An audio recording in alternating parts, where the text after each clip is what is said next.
দিও মালিক তুমি জান্নাতে তোমার কাছে আমার একটি ঘর বানিয়ে দিও, একটি ঘর বানিয়ে দিও। আসসালামু আলাইকুম।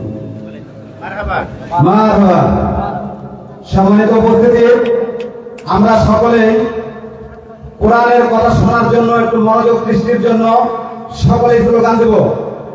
নারায়ে তাকবীর, নারায়ে তাকবীর, আল কোরআনের আলো ঘরে ঘরে চালো। সম্মানিত উপস্থিতি, 2 দিন ব্যাপী ঐতিহাসিক তাফসীরুল কোরআন মাহফিলের আজকের প্রথম দিবসে প্রথম রজনীতে এখন বক্তব্য পেশ করবেন যে মাঠে আপনারা সকলেই জানেন ঐতিহাসিক নামের কারণে যে মাঠে কোরআনের পাখি তাফসীর করে গেছেন সবাই জানেন, যিনি অর্ধ শত পৃথিবী কোরআনকে নিয়ে কাজ করেছেন, দেশে বিদেশে অগণিত মানুষকে ইসলামের পথে বিরোধী থেকে ইসলামে নিয়ে এসেছেন। সেই মাঠ সেন্দুকায় ফুটবল মাঠ টাও, এই টাওয়ারের মাঠে গত বছর থেকে তাফসীর মাহফিল শুরু হয়েছে। যদিও আমরা এখনো উপস্থিতির জন্য কাঙ্ক্ষিত মনোবল আমাদের ভরেনি, আমরা এ ব্যাপারে এখনো কি দুর্বল।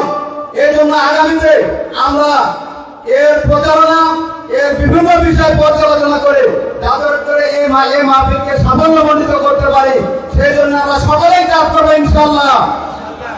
এ পর্যায়ে বক্তব্য পেশ করবেন বিশিষ্ট ইসলামী চিন্তাবিদ, আন্তর্জাতিক খ্যাতি সম্পন্ন মুফাসসিরে কোরআন, বিশিষ্ট মিডিয়া ব্যক্তিত্ব হযরত মাওলানা মুহাম্মদ আব্দুল্লাহ আল আমিন, হযরত মাওলানা আব্দুল্লাহ আল আমিন ঢাকা।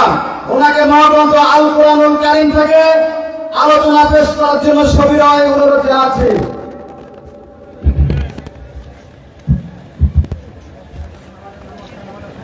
আসসালামু আলাইকুম ওয়া রাহমাতুল্লাহি ওয়া বারাকাতুহু।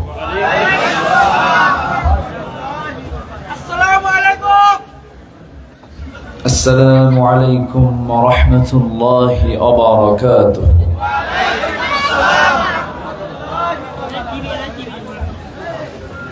إن الحمد لله الأكرم الذي خلق الإنسان وكرمه وعلمه من البيان ما لم يعلم، فسبحان الذي لا يحصى امتنانه باللسان ولا بالقلم. نشهد أن لا إله إلا الله وحده لا شريك له،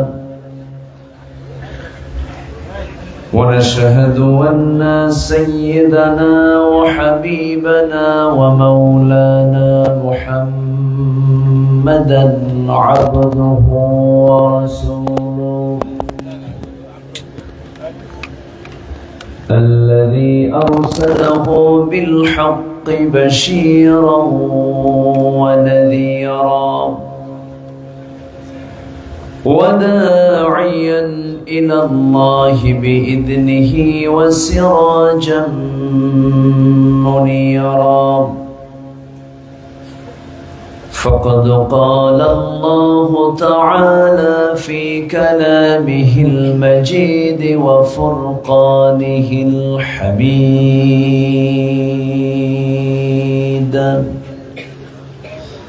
أعوذ بالله من الشيطان الرجيم. بسم الله الرحمن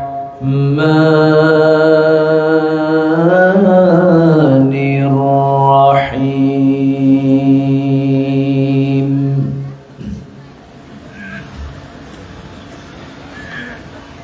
إن الذين آمنوا وعملوا الصالحات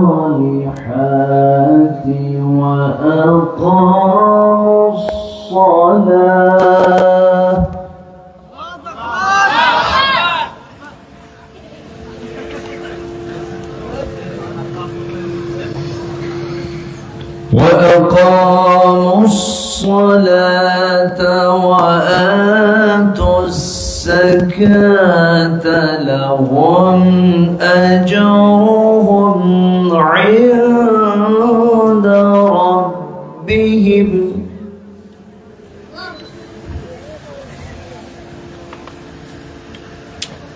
يلا কাজ করবেন না ولا خوف عليهم ولا هم يحزنون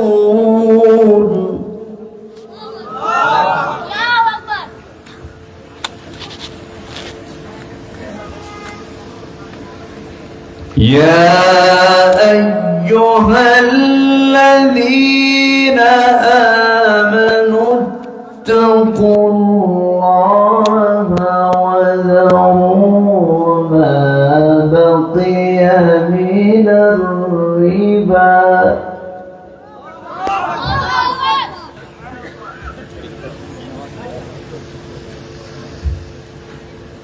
ما بقي من الربا إن كنتم مؤمنين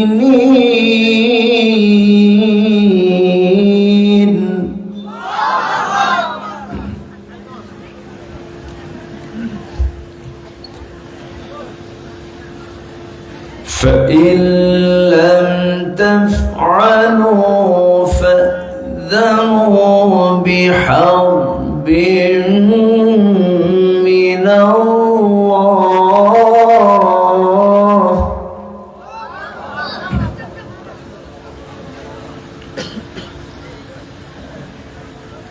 بحرب من الله ورسوله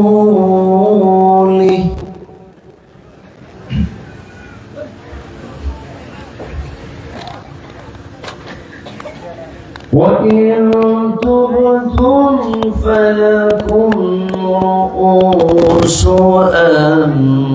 أموالكم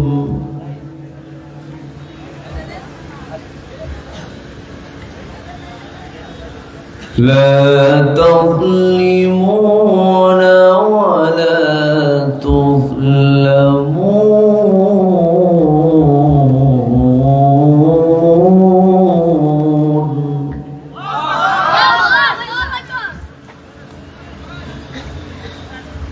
الله أكبر بسم الله الرحمن الرحيم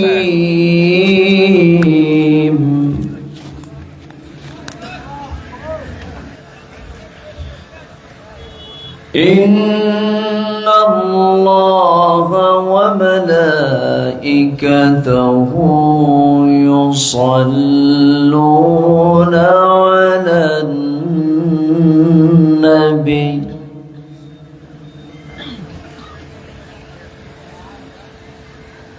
يا أيها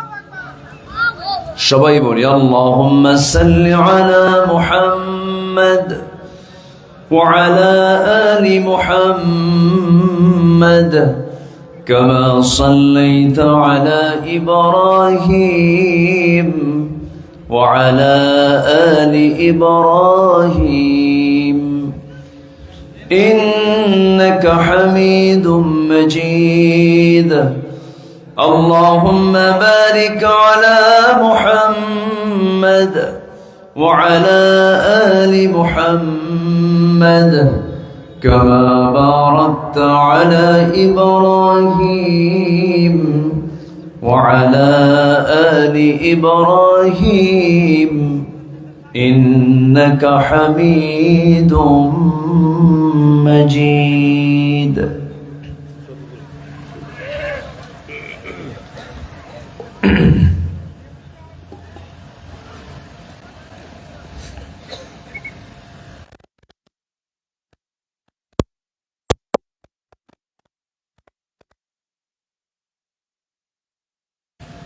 অপরূপ লীলাভূমি রাজশাহী অঞ্চলের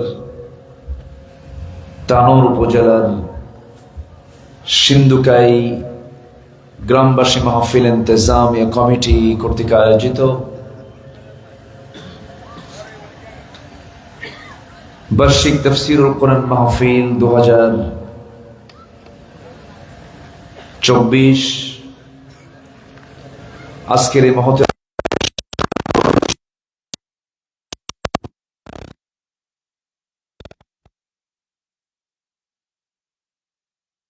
Arabic lecturer মাওলানা জাইনুল আবিদিন কথা বলেছেন নন্দিত আলেমে দ্বীন বিশিষ্ট ইসলামী চিন্তাবিদ মুফতি গোলাম কিবরিয়া বিন ইউনুস উপস্থিত হাজারাত উলামায়ে কেরাম ফাদায়ে ইজম সুশীল সমাজ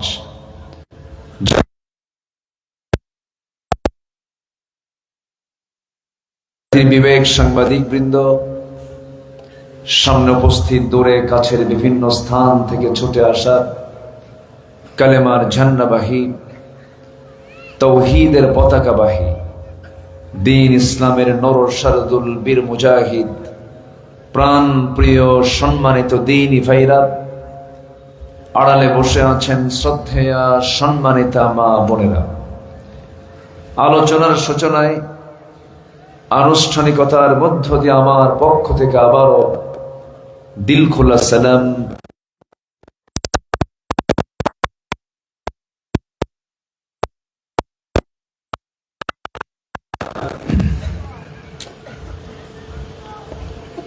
মহান রব্বুল আলামিনের অশেষ শুকরিয়া যিনি আমাকে আপনাকে অসংখ্য লোকের মাঝ থেকে বাছাই করে জান্নাতের এমন একটি টুকরায় আসার বসার তৌফিক দিয়েছেন কালিমাতুশ শুকর আদায় করছি মুহাব্বাতান বলে উঠছি আলহামদুলিল্লাহ আবারও বলছি আলহামদুলিল্লাহ চিৎকার মেরে বলছি আল্লাহুম্মা ইন্নী আসআলুকা আল হুদা ওয়াত তুকা والعفاف والغنى সবাই বলি আল্লাহুম্মা আ'ইন্নি আলা যিকরিকা ওয়া শুকরিকা ওয়া হুসনি ইবাদাতিকা আমরা আল্লাহ তাআলার শুকর আদায় করে নিলাম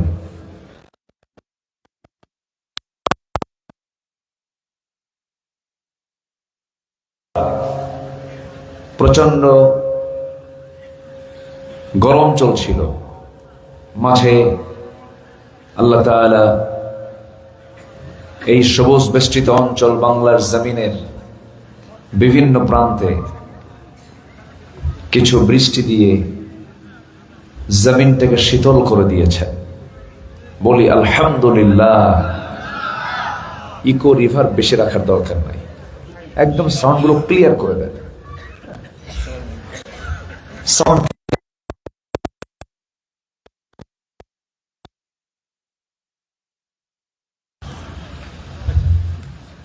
সম্মানিত হাজিরিন,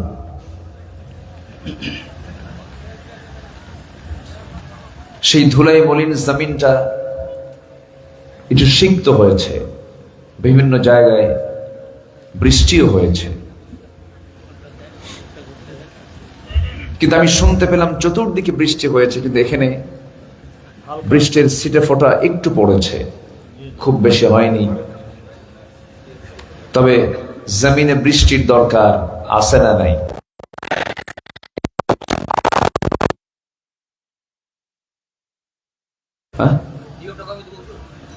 তো কি বললাম আপনাকে? সম্মানিত হাজিরিন, বৃষ্টি কে দেন? আসতে বলবেন না, কে দেন? দেন না কে? দেন কে? এই একমাত্র ক্ষমতা কার? আল্লাহ তাআলা। ইউরসিলিস সামাআ আলাইকুম মিদরারা, এটা আল্লাহ দেন। তিনি আকাশ থেকে বৃষ্টি নাজিল করেন। জমিনের নিচে পানি আছে না নাই? এটার একটি স্তর আছে না নাই? এই স্তর মাঝে মাঝে আপ ডাউন করে না? এখন কোথায়, উপরে না নিচে? নিচে। আবার উপরে উঠান কে? না মনে হয় কোন মন্ত্রীর দায়িত্ব আছে এটা? আল্লাহ রাব্বুল আলামিন বলেন, قل أرأيتم إن أصبح ماؤكم غورا فمن يأتيكم بماء معين। হে রাসূল, আপনি কি লক্ষ্য করেন নাই? রাসূলকে বলে তিনি, রাসূল আপনি বলে দেন, এই কথাগুলো জানিয়ে দেন আমার বন্ধুগণ,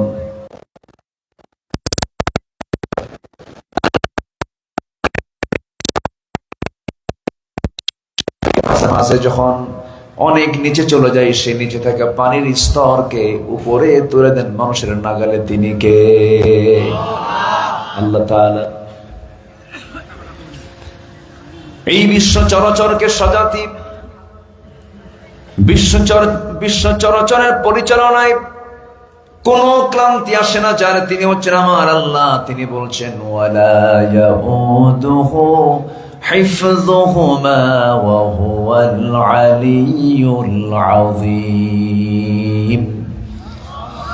আবার আল্লাহ এক জায়গায় বলছেন, কোন কাজ করতে তিনি বান্দার জীবনে কত প্ল্যান করতে হয়, পরিকল্পনা করতে হয়, সাজাতে হয়, কিন্তু আমার আল্লাহ শুধু বলছেন, ইন্নামা আমরুহু ইযা আরাদা শাইআন আইয়াকুলা লাহু কুন ফায়াকুন।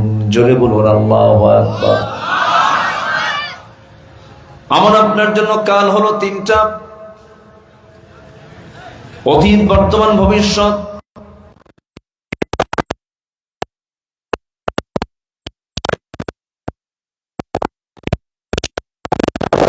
তাই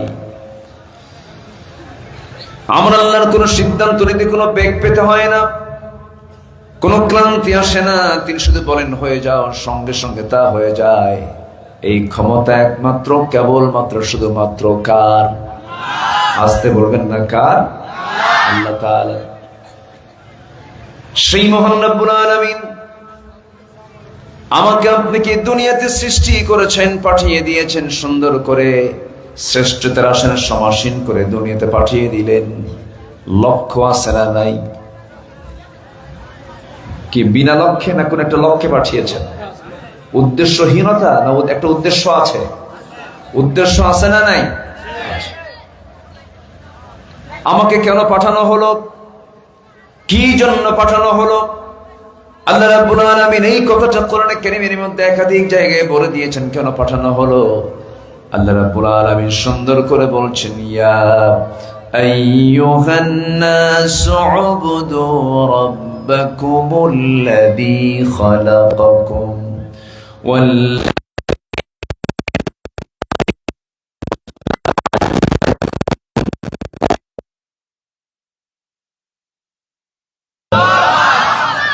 হে মানব মণ্ডলী, তোমরা সেই মহান রবের গোলামি করো যিনি তোমাদেরকে সৃষ্টি করেছেন, তোমার পূর্বের সকল জনকেও তিনি সৃষ্টি করেছেন। সেই মহান রবের তুমি গোলামি করো।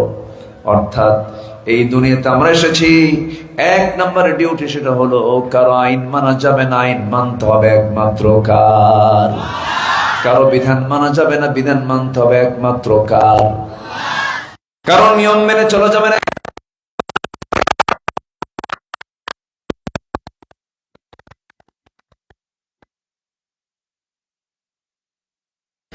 আল্লাহ রাব্বুল আলামিন বান্দাকে জান্নাত দিতে চান, আল্লাহ কোন বান্দাকে জাহান্নাম দিতে চান না। কিন্তু দুঃখজনক হলো সত্য, অধিকাংশ বান্দাগুলো জান্নাত পাবে না, জাহান্নাম পাবে। বলেন জান্নাত না জাহান্নাম? জাহান্নাম পাবে। অধিকাংশ বান্দা জাহান্নামে চলে যাবে, অল্প সংখ্যক বান্দা জান্নাত পাবে। যেরকম আলহামদুলিল্লাহ, ফার্স্ট ক্লাস লোক কমই থাকে,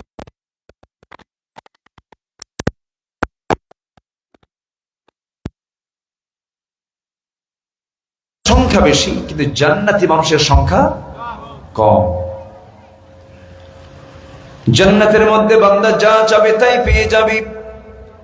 আল্লাহ রাব্বুল আলামিন বলেন, ওয়ালাকুম ফিহা মা তাশতাহি আনফুসুকুম ওয়ালাকুম ফিহা মা তাত্তাউন নুজুলাম মিন গফুরির রহিম।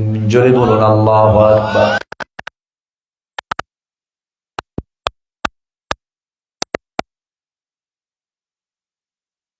তিনি হচ্ছেন আমার আল্লাহ তাআলা। সেই জান্নাত প্রাপ্তির জন্য আল্লাহ রাব্বুল আলামিন বলছেন, বান্দারে তোমার কিছু কাজ সম্পূর্ণ করে আমার কাছে তোমার আসতে হবে। প্রথম আয়াত আল্লাহ রাব্বুল আলামিন যেখান থেকে আমি তেলাওয়াত দিয়ে শুরু করেছি, সেই তেলাওয়াতের দিকে, সেই আয়াতগুলোর দিকে আস্তে আস্তে চলে যাচ্ছে। সূরাটার নাম হলো সূরাতুল বাকারা। সূরাতুল বাকারা 114টি সূরার ভিতরে আকারের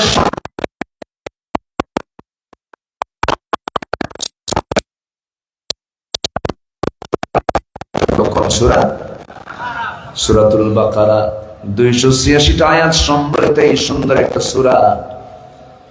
শেষ দিকে আমি কয়েকটা আয়াত তেলাওয়াত করেছি। আল্লাহ রাব্বুল আলামিন প্রথম আয়াতে 277 নম্বর আয়াত আল্লাহ রাব্বুল আলামিন বলেন, ও বান্দা, তুমি যদি আমার কাছে যদি 3টা কাজ করে আসতে পারো, 4টা কাজ করে আসতে পারো, আমি তোমার বড় বড় 2টা রোগ আমি তোমাকে তোমার জীবন থেকে মাইনাস করে ফেলবো। বড় 2টা রোগ তোমার সঙ্গে থাকবে না। যেরকম সুবহানাল্লাহ, 2টা রোগ তোমার মধ্যে থাকবে না। সেই 2টা রোগ কি? এই জাগতিক জীবনে এই 2টা রোগ হচ্ছে এখন বড় মারাত্মক রোগ। একটা হলো ভয়, আরেকটা হলো চিন্তা। আজকে গোটা দুনিয়া জুড়ে ভয় আছে না নাই? মানুষ বাঘকে বেশি ভয় করে না, মানুষ মানুষকে বেশি ভয় করে। বলেন বলেন বলেন, কথা বলতে হবে। বাঘ হিংস্র, সিংহ হিংস্র,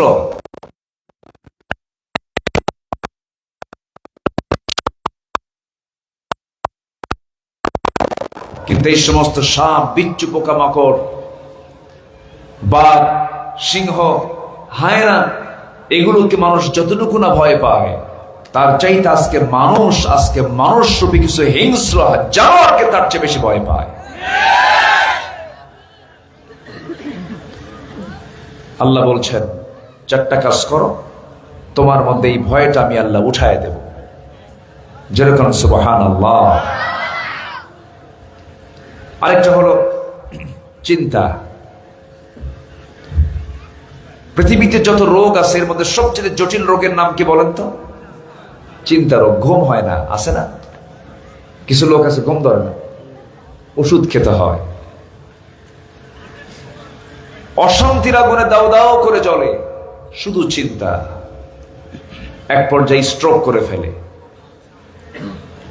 তাহলে আল্লাহ কি এমন আমল করতে বললেন যে আমল করলে পরে বান্দার বিরুদ্ধে ভয়ও থাকবে না, চিন্তাও থাকবে না? যেরকম সুবহানাল্লাহ। এই দুটা অসুখ দূর করে দিবেন, দুটা রোগ দূর।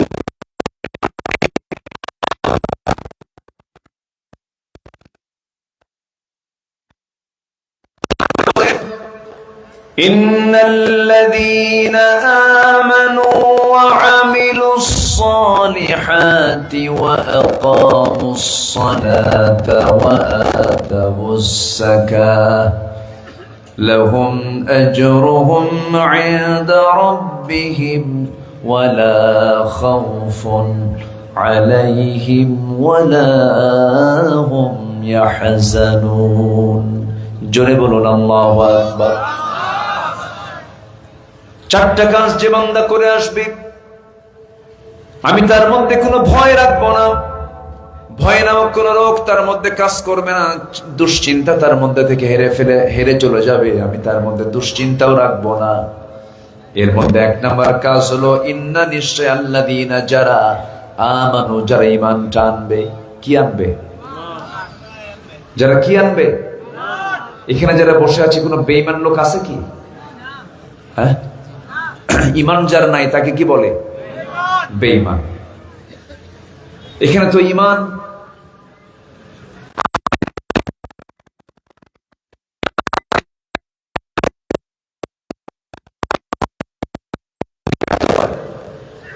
থাকতে পারে, কিন্তু ম্যাক্সিমাম আমরা ঈমানের দাবিটা করি, নামাজ না পড়ি, রোজা না রাখি, ওজনে কম বেশি করি, তারপরে দিনের কাজ রাতে মারি, আছে না নাই? হ্যাঁ, মাঝে মাঝে মানুষের সিল ফেরেশতা মেরে থুয়ে চলে যায়, আছে না নাই? ফেরেশতা আসে মাঝে মাঝে, মরা মানুষও কবর থেকে উঠে আসে। তো এই যে আমরা করি, এগুলো যদিও করি, ঈমান তো আছে নাকি?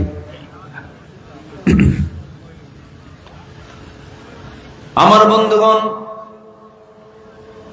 আল্লাহ রাব্বুল আলামিন বলছেন, বান্দা তুমি কি মনে করো ঈমান এনেছি এতটুকুন বললাম আর আমি তোমাকে ছেড়ে দেব? না না, আল্লাহ রাব্বুল আলামিন বলেন, আহাসিবান নাস আইয়ুতরাকু আইয়াকুলু আমান্না ওয়া হুম লা ইফতানুন।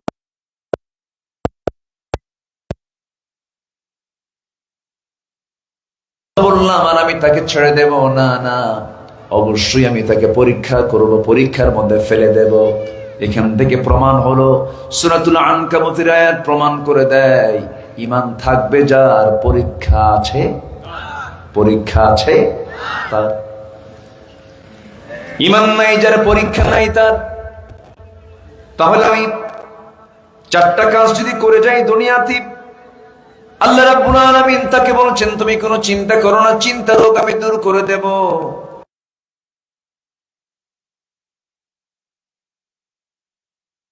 আসবে এর মধ্যে এক নাম্বার হলো ঈমান। সেই ঈমানটা হলো পরীক্ষা ছাড়া ঈমান না, পরীক্ষিত ঈমান।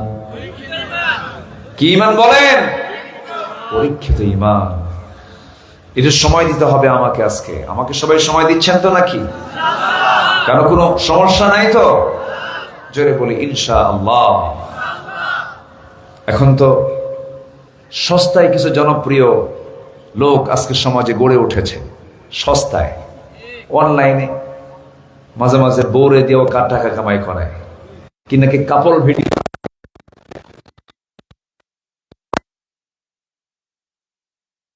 কিছু ফেরিওয়ালা আছে, মানবতার ফেরিওয়ালা আছে।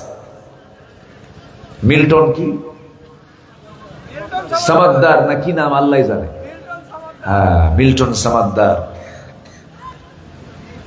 তার নাকি ফ্যান ফলোয়ার অনেক বেশি। সে নাকি বৃদ্ধাশ্রম গড়ে তুলেছিল। মাঝে মাঝে সেখান থেকে নিয়ে নাকি কিডনিও বেঁচে দেয়।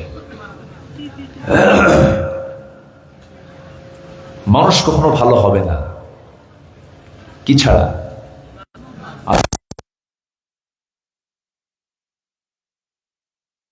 ঈমান ছাড়া। ঈমান তো সবারই আছে। তাহলে মিল্টন সামাদ্দার যদি এমনটা করিয়ে ফেলে বৃদ্ধাশ্রম গড়ে তুলে বৃদ্ধ মানুষকে নিয়ে আসলো, অসহায় এতিমদেরকে নিয়ে আসলো, সেবা দিল, কিন্তু কিডনি নাই। কি নাই? তাহলে এই যে অমানবিক কাজ, মানবতার ফেরওয়ালা হয়ে যে অমানবিক কাজটা করলো, যদি এটা সত্যিই হয়, এখন তো রিমান্ডে আছে মনে হয়, এই যে অপকর্মটা করলো,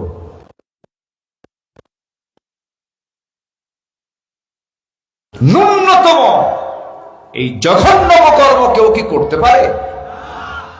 তাহলে একটা মানুষের সবচেয়ে বড় পুঁজি হলো কি আনা? আসতে বলবেন না, কি আনা?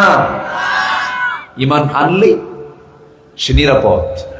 কিন্তু ইমান তো আনলাম, কিন্তু ইমান আনার সঙ্গে সঙ্গেই সঙ্গে আরেকটা জিনিস যুক্ত হবে, সেটা হলো পরীক্ষিত ইমান।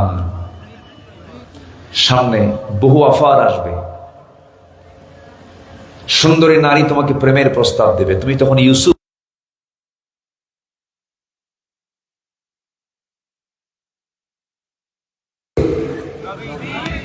এক মাহফিলে বহুদিন আগে বললাম, সাইয়েদনা ওমর ফারুককে চিনেন? একটা ছেলে সামনে দাঁড়িয়ে বলে, হুজুর চিনি। কে? আমাদের বাড়ির দোতলায় ভাড়া থাকে।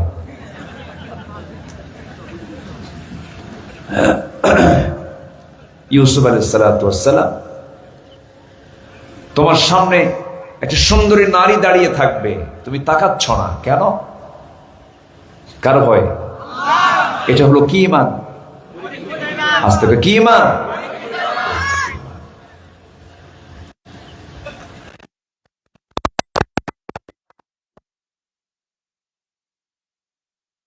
আসামি পক্ষের লোক তোমার বাড়িতে এসে 1 কোটি টাকার চেক দিয়ে গেল।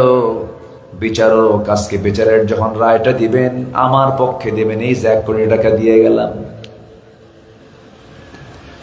বিচারক মনে মনে ভাবলেন, বিচারের চেয়ার আমি বসেছি, আমি যদি রায়টা তার পক্ষে দিয়ে দিই, কি আমাকে কে কি করবে? কেউ তো আমাকে কিছুই করতে পারবে না। কিন্তু তার মধ্যে যদি ন্যূনতম ইমান থাকে, 1 কোটি কেন দুনিয়া তার হাতে দিলেও সে বিচারকে অবিচার করবে নাকি?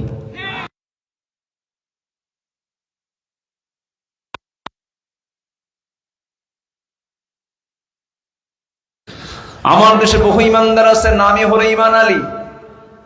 নাম কি? ইমান আলী। নাম হলো রমজান আলী, রমজান মাসে দুপুর বেলা ভাত খায়। নাম হলো আতর আলী, গোটা গায়ে গাজার গন্ধ। নাম হলো হিম্মত আলী, সাইকেলের চাকা বাস চলে শীত হয়ে পড়ে।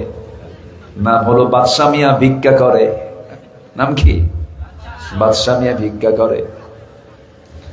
নাম হলো খোকা মিয়া, কিন্তু 80 বছরের বুড়া। 80 বছর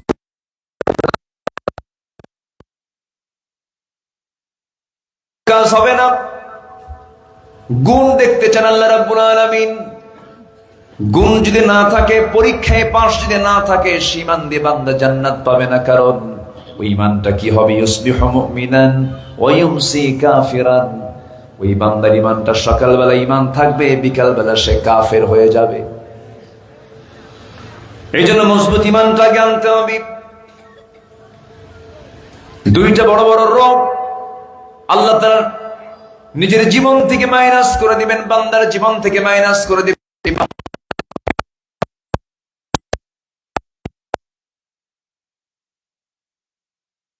আবার বলছেন আল্লাহ রাব্বুল আলামিন আরেক জায়গায় বলছেন এই কথাই, ইন্নাল্লাযীনা আমানু ওয়া আমিলুস সালিহাতি কানাত লাহুম জান্নাতুল ফিরদাউসি নুজুলা খালিদিনা ফিহা লা ইয়াবগুনা আনহা হিওয়ালা।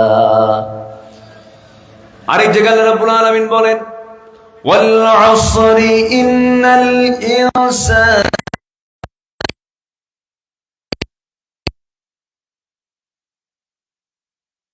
আমিলুস সালিহাত ওয়া তাওয়াসাউ বিল হাক্কি ওয়া তাওয়াসাউ বিস সাবর। আমার বন্ধুগণ, একটা মানুষের সব গুণ আছে। মিথ্যা কথা বলে না, আমানতের খেয়ানত করে না,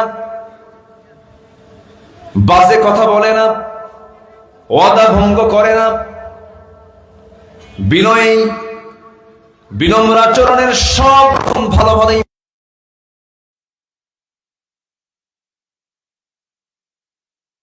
হবে না, কারণ সবচেয়ে বড় গুণ হলো কিয়ানা, ইমান জানা। অনেক হিন্দু মানুষ আছেন খুব সুন্দর করে কথা বলে, আছে না? অন্য ধর্মের লোক আছেন এরকম, স্বভাবগুলো খুব ভালো। যেমন আমার নবীর আপন চাচা আবু তালেব ছিলেন খুব সুন্দর আচরণের মানুষ, নবীর সঙ্গে খুব মিশে যেতেন। আমার নবীজি দুঃসময় আবু তালেব তার পাশে পর্যন্ত দাঁড়িয়েছিলেন।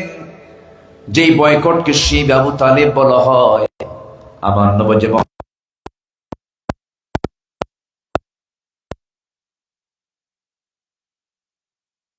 একটা পাহাড়ের পদদেশে আমার রাসূল সহ সাহাবায়ে কেরামকে যখন 3.5 বছর যখন বয়কটে রেখে দিল, লেনদেন কথাবার্তা ব্যবসা বাণিজ্য সবকিছু বন্ধ ঘোষণা করে দিয়েছে নবীর সাথে সমস্ত কুরাইশরা। সেই সময় আবু তালেব নবীর পক্ষ অবলম্বন করে নবীর সঙ্গে তিনিও জেল খেটেছেন। এত কষ্ট, এত ত্যাগ। নবীজি তার কাছ থেকে ভাষা শিখেছেন, নবীজি তার কাছ থেকে ব্যবসা শিখেছেন। এমনকি আমার নবীজি বিয়ে করেছেন ওই চাচার পরামর্শ পর্যন্ত নিয়েছেন।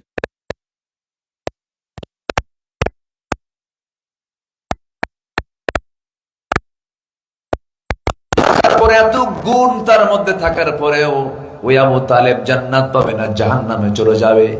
জাহান্নাম যাওয়ার 1 নাম্বার কারণ হলো সব আছে কিন্তু কি নাই, ঈমানটা নাই। আমার নবীজি মুমূর্ষ অবস্থা অন্তিম শয্যায় শায়িত আবু তালেবের পাশে গিয়ে আস্তে করে বসে গেলেন। বসে গিয়ে বললেন, চাচা আপনি আমার জন্য কি করলেন না? আপনার 2টা ছেলে কালেমা পড়ে মুসলমান হয়ে গেছে, আপনি আমার জন্য জেল খাটলেন, আপনি আমার জন্য কত ত্যাগ স্বীকার করলেন। শুধু একটা বারের জন্য আপনি কালিমার ঘোষণা দিয়ে দেন। যদি আপনি পুরো কালিমা পড়তে নাও চান, শুধু বলবেন লা ইলাহা ইল্লাল্লাহ, আমি আপনার জন্য বেহেশতের জামিন হয়ে যাব। আবু তালেব বলছে, মুহাম্মদের আমি তোরে খুব ভালোবাসি, কিন্তু আমি ধর্ম ছাড়বো না, ধর্ম ছাড়বো না। আমার বাপ চোর, আমিও চোর। এরকম কিছু লোক আছে না, বলেন? মানে খুঁটি শক্ত করে ধরে। কি শক্ত করে ধরে? খুঁটি শক্ত করে ধরে। আমার বাপের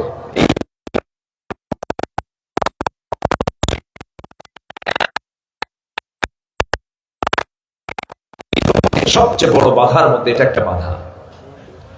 আমার বাপ এই দলিল করে গেছে, এটা কি ব্রেক দেব আমি? অসম্ভব ব্যাপার, সব নড়ে যাবে, এটা নড়বে না।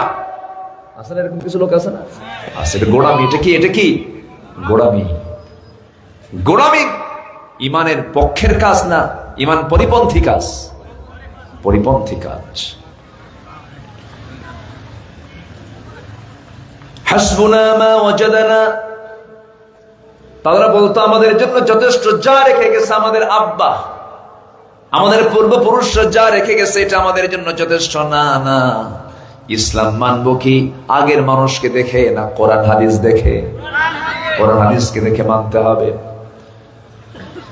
আমার বন্ধুগণ, অনেকে মাহফিলে এসে ইসলামের কথাগুলো শোনেন, চোখের পানি ফেলে ফেলে কাঁদেন, মসজিদে গিয়ে 5 ওয়াক্ত নামাজও পড়েন, কিন্তু নিজের জীবনের দলের নাম লিখে দিয়েছেন, সেখানে ইসলামী দল করেন না। আসতে বলবেন না, আছে না নাই? নামাজে গেলে আল্লাহর নাম নাই,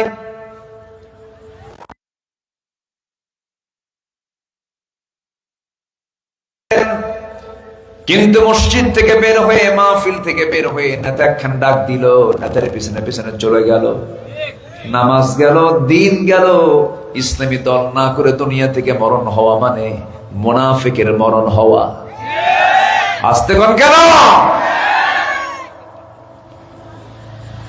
কিছু ইসলাম, কিছু অন ইসলাম, এটার নাম ইমানদার নয়। আল্লাহ রাব্বুল আলামিন ইসলামে ঢুকতে বলেছেন আংশিক না পুরোপুরি? আংশিক না পুরোপুরি? পুরোপুরি।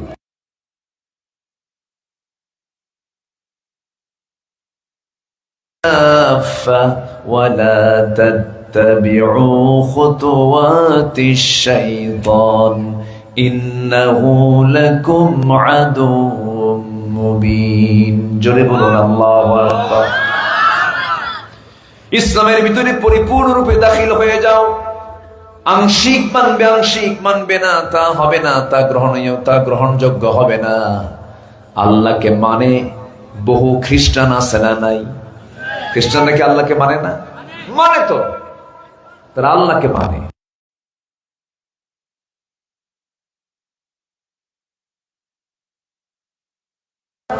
অবশ্যই তারা আল্লাহকে মানে, কিন্তু খ্রিস্টানরা বলে হলো আল্লাহর বউ আছে, যেরকম নাউযুবিল্লাহ, আল্লাহর ছেলে আছে, ওরা বলে আল্লাহর ছেলেটাকে দেখেন, ওরা বলে ওয়াকালাতিন নাসারাল মাসীহু ইবনুল্লাহ, তারা বলে মাসীহ ঈসা হলো আল্লাহর ছেলে, যেরকম নাউযুবিল্লাহ।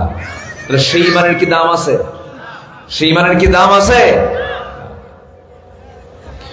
আমার বন্ধুগণ, ইমানটাকে ফ্রেশ করতে হবে।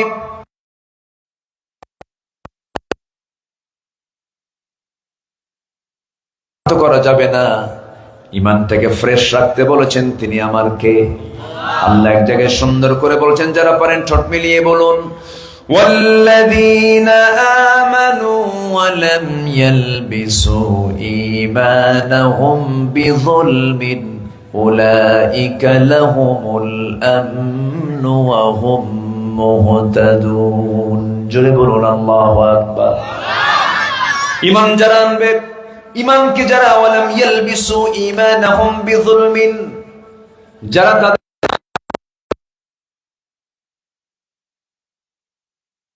যুলমিন আই শিরকিন, ইন্নাশ শিরকা লাযুলমুন আযীম, জুলুমের দ্বারা, শিরকে দ্বারা আচ্ছাদন করবে না। ঈমানটাকে যারা তরতাজা রাখবে, কুফরি দিয়ে নয়, শিরক দিয়ে নয়, বিদআত দিয়ে নয়, তাগুত দিয়ে নয়, এই সমস্ত ভ্রান্ত মতবাদ দিয়ে যারা ঈমানকে যারা টাচ করবে না, ঈমানকে যারা আচ্ছাদন করবে না, আল্লাহ বলছেন এরাই হলো নিরাপদের বান্দা। জোরে করুন সুবহানাল্লাহ। এরাই নিরাপদে থেকে যাবে। আমার বন্ধুগণ, ঈমান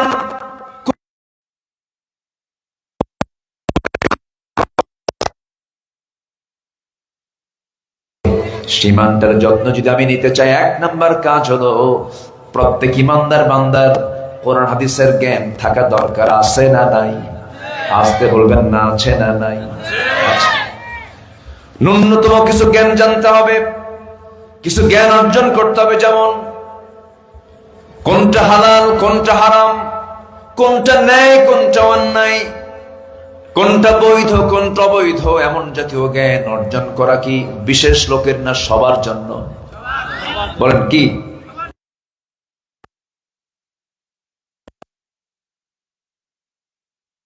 রাত হয়েছে মনে হয় নাকি?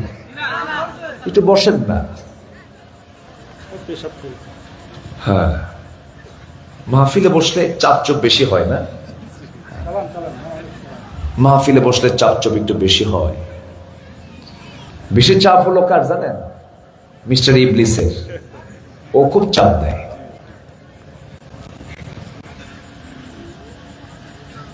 কিছু মুসল্লি আছে, মসজিদে ঢুকলি খালি ঘড়ির দিকে ছায়া থাকে।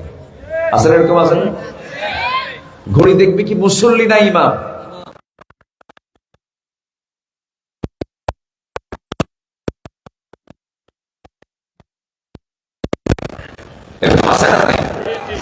নামাজ লম্বা করলে বলে হুজুর তাইলসে হুজুর, এগুলো দিয়ে কি নামাজ হবে? এত লম্বা সময় নেই। আছে না নাই? এগুলো ইমানের রোগ। এগুলো কিসের রোগ বলেন? ইমানের রোগ। নামাজে যদি মজা না পান, মাহফিলে বসে যদি তৃপ্তি না পান, তাহলে ভাবতে হবে মিস্টার ইবলিস জুত মতো কাজ করে যাচ্ছে। একটু বসি আমরা। কষ্ট পাচ্ছেন না তো? আপনারা কষ্ট পাচ্ছেন না তো? ঠিক আছে, পেয়েছি। আমাদের মাহফিলের আজকে শেষ কাজ কি হবে বলেন তো? শেষ কাজ এটা কি হয় এলাকায়? হয়তো নাকি? এটা নিয়েও তো অনেক কিছু আবার। আমার দেশে তো বড় কিছু নিয়ে কিছু হয় না, তাহলে ছোট কিছু নিয়ে হয়। দোয়া নিয়া, তারপর বললিন জল্লিন নিয়া, আমিন আসতে বলা জোরে বলা নিয়া, নূর মাটি নিয়া, তারপরে হলো তারাবি নিয়া, বেতের নিয়া, আমিন আসতে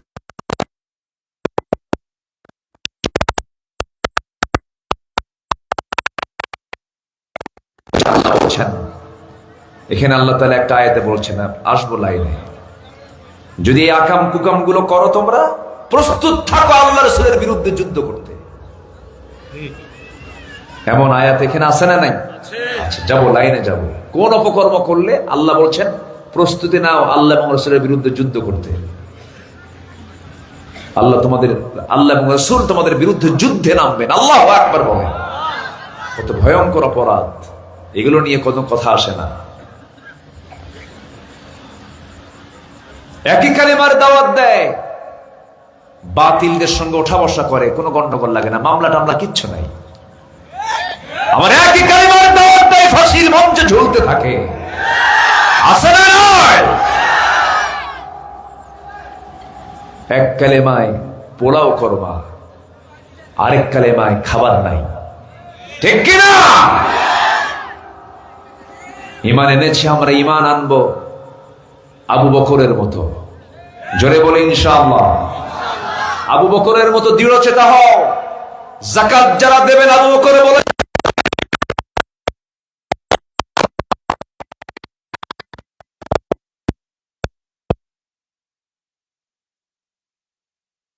ওসমানের মতো ধৈর্যশীল হও, লজ্জাশীল হও, আলীর মতো লড়াকু বীর হয়ে বাতিলদের বিরুদ্ধে লড়াই ঝাঁপিয়ে পড়ো। রাজি আছেন কেন? কেন হাত উঁচু করে দেখেন মুসলমান।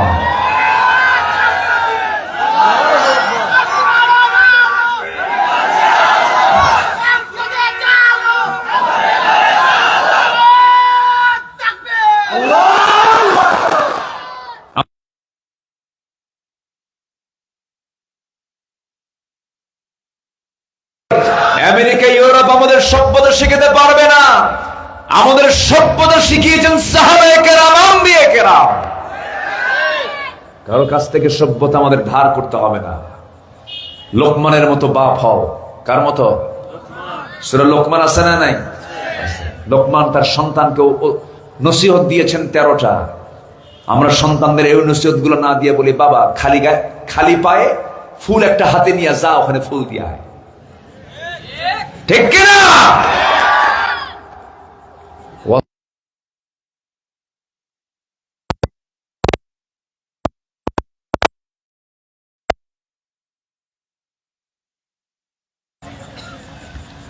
সম্মানিত ভাইয়েরা, কার মতো বাপ হও? বলেন কার মতো? লোকমান কি কোনো নবী ছিলেন? দেখ, সাহাবীও না। উনি কি কোনো কি বলে সুন্দর চেহারার মানুষ ছিলেন? ওইরকম কালো মানুষ এখানে একজনও নাই। শুধু কালোই না, খাটো। শুধু খাটোই না, দাঁতগুলো এলোমেলো। শুধু দাঁত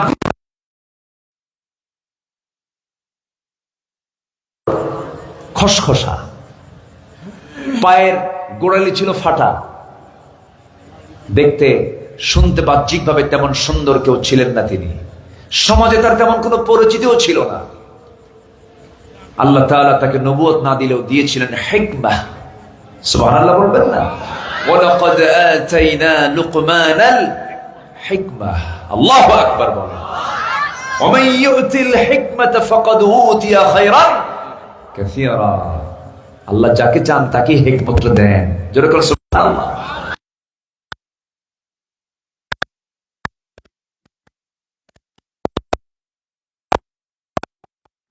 অর্জন করো।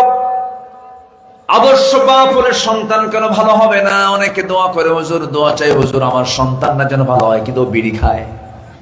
কি খায়? আগে বাপ ভালো হওয়া দরকার। বিড়ি খায়, কয় হুজুর আমার ছেলেটা খুব খারাপ, ঠোঁটটা কালো বানাইছে, দোয়া চাই আল্লাহ হুজুর আমার ছেলে যেন ভালো হয়। লোকমানের মতো বাপ হতে হবে। কি গুণ তার মধ্যে ছিল? 9টা গুণ তাফসীর এসেছে। লোকমান বড় হয়েছেন, তার মর্যাদা বেড়ে যাওয়ার কিছু কারণ ছিল। এর মধ্যে 1 নাম্বার কারণ হলো 9টা গুণ আল্লাহ তাআলা তার মধ্যে দিয়েছিলেন, তিনি 9টা গুণ অর্জন করেছিলেন। 1 নাম্বার হলো দৃষ্টি নিম্নমুখী রাখা। নাম্বার 2 হলো মুখ বন্ধ রাখা। বেশি কথা তিনি বলতেন না, কথা বলতেন কম, আমল করতেন বেশি। কিন্তু আমার দেশের লোকগুলো কথা কম কয় না, আমল বেশি করে। কি কথা কম কয়, কথা বেশি বলে আমল কই? নাম্বার 2 হলো হালাল জীবিকায় তিনি সন্তুষ্ট হতেন, হালাল জীবিকায় তিনি সন্তুষ্ট অর্জন করতেন। হালাল জীবিকা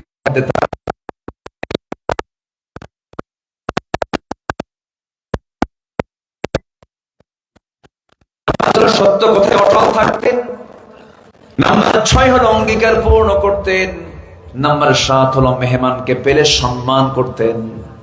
মেহমান যার ঘরে আসবে, রাসূল বলেছেন তার যদি ঈমানটা রক্ষা করতে চায় সেজন্য মেহমানকে অবশ্যই সম্মান করে।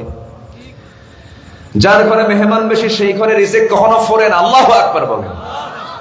নাম্বার 8 হলো প্রতিবেশীর হক তিনি আদায় করতেন। নাম্বার 9 হলো অপ্রয়োজনীয় কথা কাজকে তিনি পরিহার করে চলতেন। অপ্রয়োজনীয় কাজের দিকে তিনি যেতেন না, অপ্রয়োজনীয় কথার দিকে তিনি যেতেন না। আবার এই দিকে আমার রাসূল নিজেও বলে দিলেন, সাহাবীরা আমি তোমাদেরকে 10টা ওসিয়ত করছি। কি করছি? ওসিয়ত বুঝতেছেন তো? মানুষ মারা যাওয়ার আগে ওসিয়ত করে না? আমার রাসূল আমাদেরকে ওসিয়ত করছেন 10টা। কয়টা বলেন তো? 10টা শুনবেন। আমার নবীজি বলেন, قال رسول الله صلى الله عليه وسلم, মুআজ বিন জাবাল রাদিয়াল্লাহু আনহু থেকে বর্ণিত হাদিস।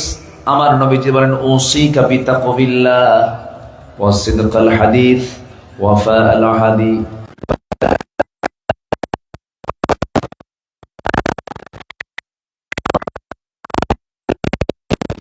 ওয়া লিনাল কালাম ওয়া বাদলাস সালাম ওয়া হিফযাল জানাহ আও কামা ক্বালা আলাইহিস সালাতু ওয়াস সালাম। বাইহাকির হাদিস। আমার নবীজি বললেন, ও সাহাবীরা, হে মুআজ, আমি তোমাদেরকে জানিয়ে দিচ্ছি, আমি তোমাকে 10টা বিষয়ের আমি তোমাকে ওসিয়ত করছি। নাম্বার 1 হলো তুমি কি করবে? নাম্বার 1 তাকওয়ার পথ অবলম্বন করবে। উসিকা বিতাকওয়াল্লাহ। নাম্বার 2 হলো সত্য কথা বলবে। নাম্বার 3 হলো ওয়াদা পূর্ণ করবে। নাম্বার 4 হলো আমানত যথাস্থানে পৌঁছে দেবে। নাম্বার 5 হলো খেয়ানত কখনো করবে না। নাম্বার 6 হলো প্রতিবেশীর দিকে খেয়াল রাখবে। এতিমের প্রতি নাম্বার 7 দয়া প্রদর্শন করবে। রাসূল বলেছেন, আনা ওয়া কাফিরুল ইয়াতীম কাহাতাইনি ফিল জান্নাহ। আমি এবং এতিমের যে সেবা করবে, তত্ত্বাবধান করবে, দুজন মিলে একসঙ্গে 2 নখের দূরত্বে, সাব্বাবা ওয়াসতা। আমার নবীজি এই 2টা আঙ্গুল উঁচু করে বললেন, এতিমকে যে দেখবে এবং যে বান্দা দেখবে, এতিম যে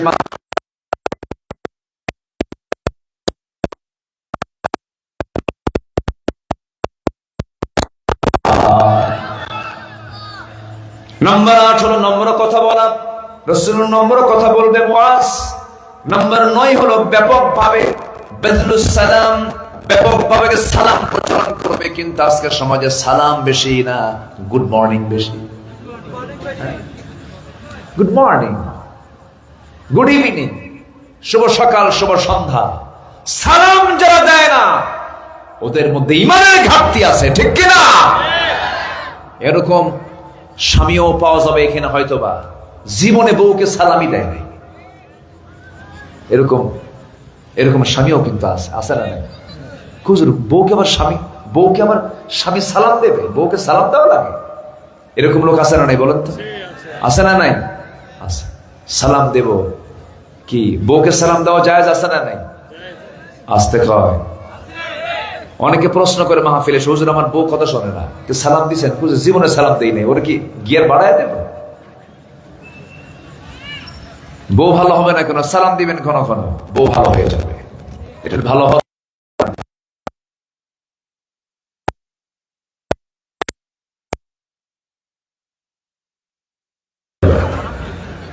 আবার বুড়ো চাচাও রাজি হয়ে গেছেন। বুড়ো চাচা রাজি তো হলেন, কিন্তু আজকে গিয়ে যদি সালাম দেন, বুড়ি বলবে ভাগ্যা শুরু করছো না, সারা জীবন সালাম দাও নাই।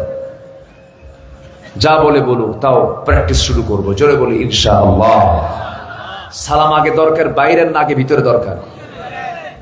বাইরের লোককে আপনি সালাম দিলেন না, ভিতরের লোককে সালাম দিলেন না। বরকত তো বাইরে দিলেন, রহমতের জন্য বাইরে দোয়া করলেন, ভিতরে তো দোয়া হলো না।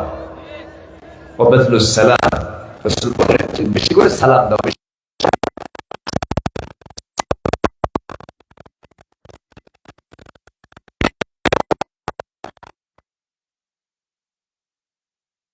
লাহুমা জানাহায যুল্লি মিনার রাহমা। আল্লাহু আকবার বলেন। জানাহ মানে হলো বিনয়ী হয়ে যাওয়া। বিনয়বনত হয়ে যাও, দিলটা নরম বানায় ফেলো, জিদ তৈরি করো না, হিংসা করো না। হিংসার ফলাফল হলো জাহান্নাম। হিংসার ফলাফল কি? জাহান্নাম। আমাদের দেশে মানবতার আবাদ হয় না, হিংসার আবাদ হয়। কিসের আবাদ হয়? নফসের কিছু রোগ আছে না নাই? বলেন, নফসের কিছু রোগ আছে না নাই?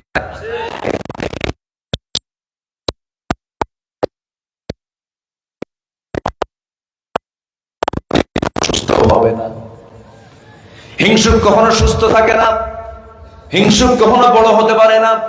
উদার চিত্ততা নিয়ে চলবো, বিনয়ী হয়ে চলবো, অপরের জন্য বড় কিছু কামনা করবো। আল্লাহ তুমি ওকে বড় করেছো, তুমি আল্লাহ আমাকেও বড় করো। ওকে আল্লাহ তুমি আরো বেশি বড় বানায় দাও।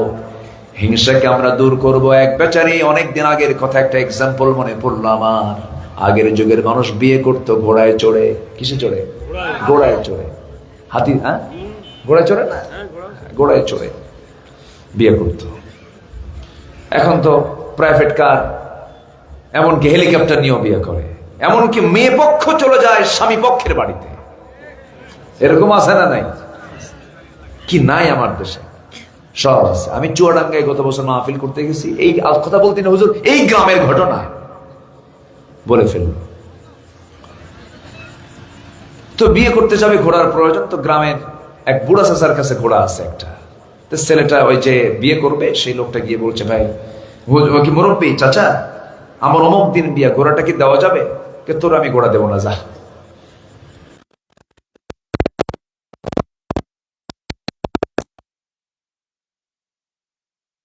আমার কাছে আজকে আমার একটাই দোয়া, সেটা হলো বুড়ার জন্য ঘোড়া মরে। বুড়ার জন্য কি মরে? ঘোড়া। এই দোয়াটাও করে চলে আসছে বাড়িতে। বাড়িতে এসে মার চোখের দিকে তাকায়, দেখে মা কান্দে। মা তুমি কান্দো কেন? বাবা তোর গরু মরছে। তোর কি মরছে? দোয়া কবুল হয়েছে কি হয় নাই? মালাকুল মউত আসছে কি আসে নাই? আসছে, কিন্তু ঘোড়ার কাছে না গরুর কাছে?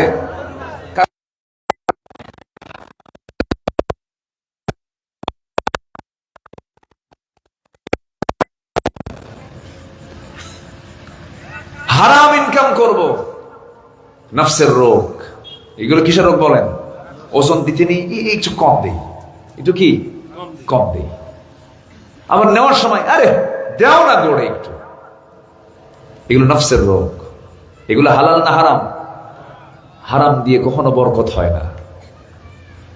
এক বেচারি গোটা রাত কষ্ট করে ঘোড়া চুরি করে আনছে।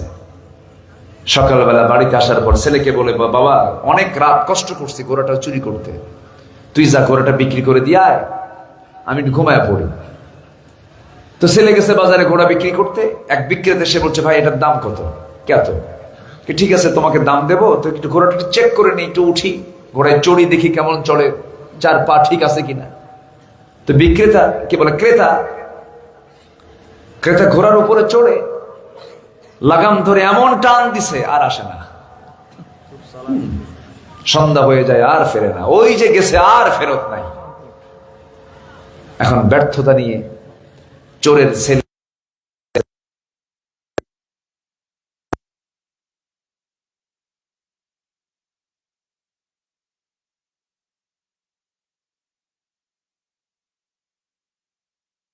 যে দামে কেনা সে দামেই বেচা। হারামের কোন আরাম, হারামের কোন বরকত নাই। বিদেশে টাকা পাচার করবেন, বিদেশে টাকা পাচার করেও লাভ হচ্ছে না, ঠিক কিনা? আরাম হবে না। যারা হারাম পন্থা অবলম্বন করছেন, জনগণের হক যারা মেরে খাচ্ছেন, জনগণের সম্পদ যারা লুণ্ঠন করছেন, অবশ্যই সব একদিন জনগণের হাতে আবার ফেরত আসবে আসবে আসবে। জোরে বলি ইনশাআল্লাহ। হারাম কখনো টিকে থাকতে পারে? হারাম কখনো টিকে থাকতে পারে? তাহলে কার মতো বাপ হব আমরা? বলেন কার মতো বাবা হব? আমার রাসূল যে 10টা ওসিয়ত করলেন, সে ওসিয়তের সঙ্গে লোকমানের গুণের মিল আছে না নাই? আচ্ছা। লোকমানের মতো বাবা হব আমরা, তাহলে সব সন্তানগুলো ভালো হয়ে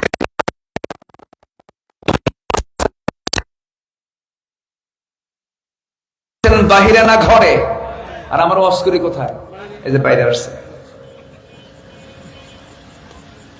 কিন্তু ওয়াজ করার মূল নিয়মটা হলো ঘরের মধ্যে ওয়াজ। আমার নবী আগে ওয়াজ শুরু করেছেন, দাওয়াত দিয়েছেন বাইরে না ঘরে। কু আনফুসাকুম ওয়া আহলিকুম নারা, নিজে বাঁচো, তোমার পরিবারকে জাহান্নাম থেকে বাঁচাও। মেয়ের গায়ে বোরকা তুলে দাও, স্ত্রীর গায়ে চাদর তুলে দাও। স্ত্রীকে বলে ফেলো লিপস্টিক লাগানো যাবে না, কপালে টিপ দেওয়া যাবে না।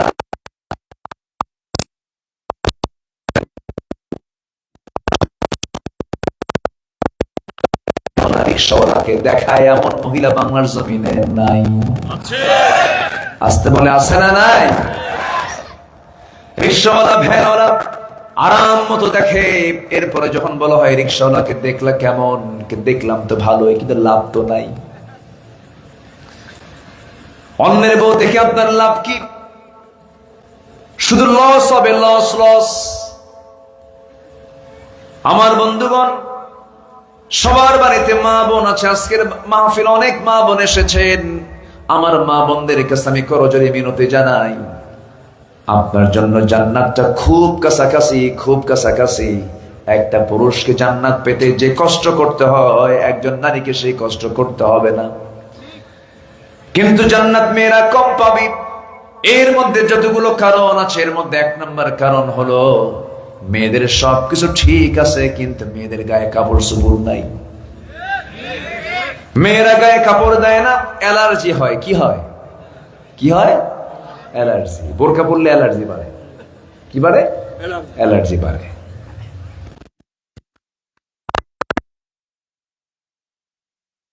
খুব সুন্দর দেখাচ্ছে, এই কথা বলা মাত্র একটা পরহেজগারিনী মহিলা বলে ফেলবে আমার দিকে তাকাবি না, কিন্তু ঠিক কিনা? অকুলনা কাওলা মারুফা, কুলনা কাওলা মারুফা। মেয়েরা বলবে ন্যায়সঙ্গত কথা, স্ট্রেট কথা। পর পুরুষ যখন কোনো প্রশ্ন করবে, এক কথায় উত্তর দিয়ে দেবে, যেন সেকেন্ড কোনো কথা না বলতে পারে। মেয়েরা এমন করে কথা বলবে, এমন হুকুমটা দিয়েছেন আরশের মালিক আল্লাহ তাআলা। মেয়েরা এমন ভাবে কথা বলবে,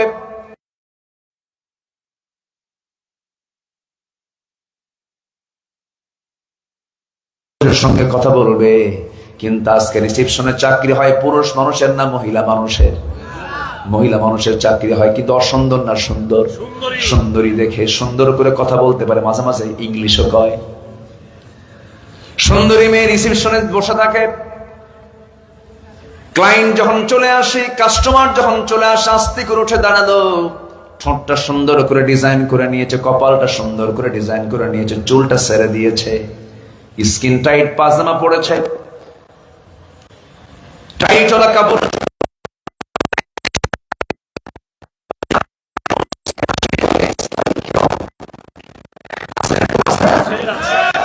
সালাম একখান দিয়ে দিল। আবার বিমানবালার চাকরি পুরুষ বেশি পায় না, মহিলা বেশি পায়? বলেন মহিলা বেশি পায়। বিমানবালা গুলো মহিলা হয়। এক হাজী সাহেব বুড়া মানুষ, আমার সঙ্গে 2009 সালে প্রথম যখন হজে যাই, এক বুড়া চাচা আমার সঙ্গে হজে যাচ্ছিলেন।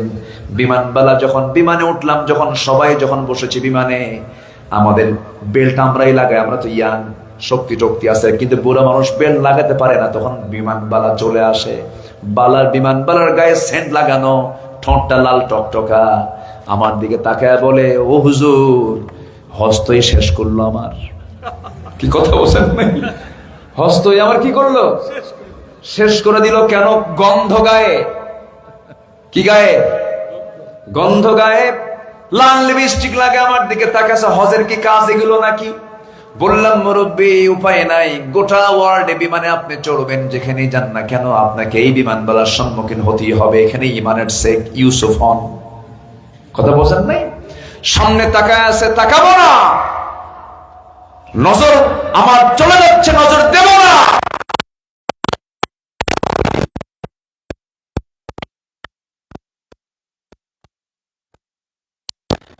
আজকে পশ্চিমা ইউরোপ আমেরিকার সবচেয়ে বড় ষড়যন্ত্র হলো মুসলমানদের ইমানকে ধ্বংস করার জন্য তারা দুটা জিনিসকে বেছে নিয়েছে। এক নাম্বার হলো নারীদেরকে উলঙ্গ করে রাস্তায় বের করে দিয়েছে, আর তাদের সংস্কৃতি উলঙ্গ সিনেমা নাটক গুলো তো আমাদের সামনে ছড়িয়ে দিয়েছে।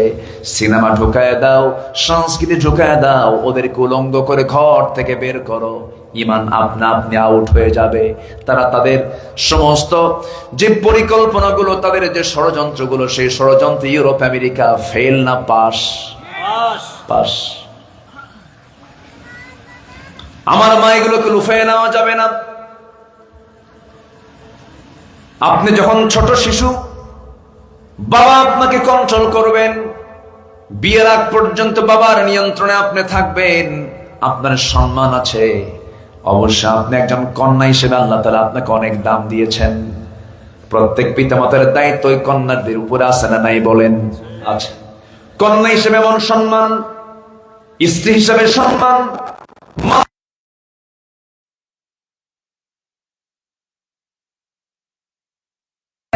পৃথিবীর কোন ধর্মে আপনি এমন সম্মান পাবেন না।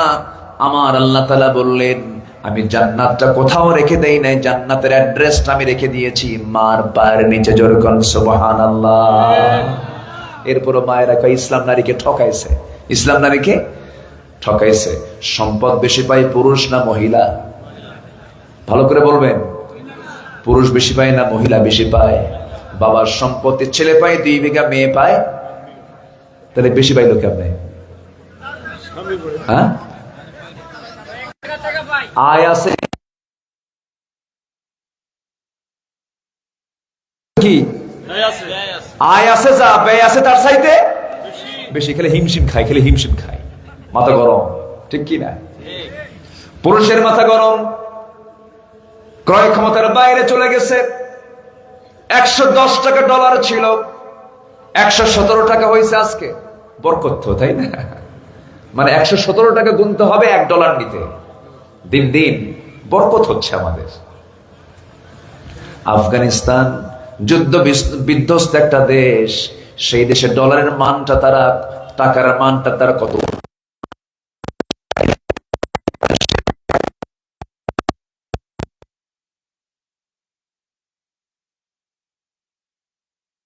আমরা স্বাধীনতার কথা বলি, এত কিছু বলতেছি, আমরা মুক্ত হয়েছে, স্বাধীন হয়েছি, মানবতা অর্জন করেছে, কত কি করেছে, কিন্তু দুর্নীতিতে আমরা কি সাধারণ না চ্যাম্পিয়ন?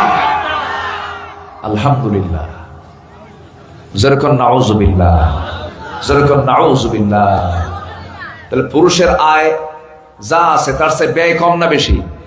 কিন্তু মেয়েদের আয় আছে কিন্তু ব্যয় নাই।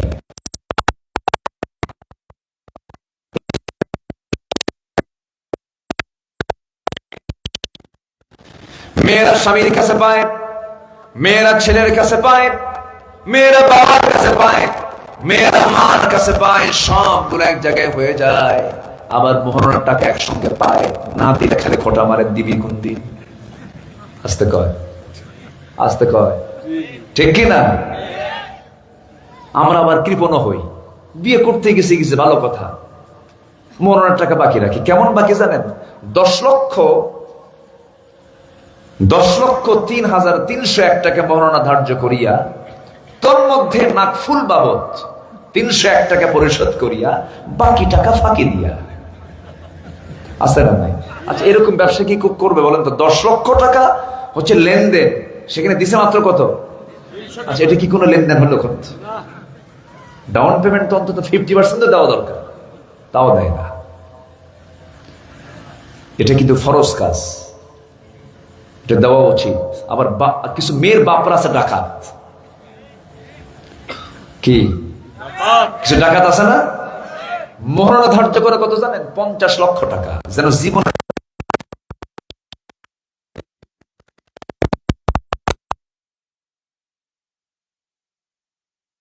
কেন এটা হবে?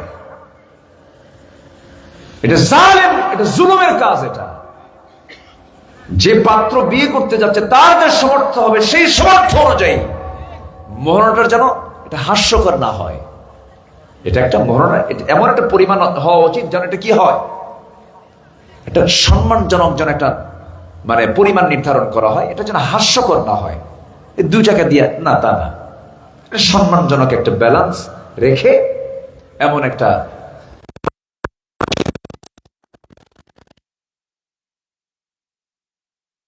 থেকে যায়, সোনা থেকে যায়, রূপা থেকে যায়, তারপরে বাবার কাছ থেকে যায়, মার কাছ থেকে যায়, ছেলের কাছ থেকে যায়, স্বামী থেকে, সব থেকে যায়। আর ছেলের কি হয়? আচ্ছা, ছেলের কি হয়? খরচ হয়ে যায়। তাহলে সম্পদ বেশি জমা হলো কার? মেয়ের। এরপরে মেয়েরা কয় আমাদের ঠকাইছে। কেন ঠকাইছে? যে বলে ভাই পাই 2 বিঘা, আমরা পাই 1 বিঘা।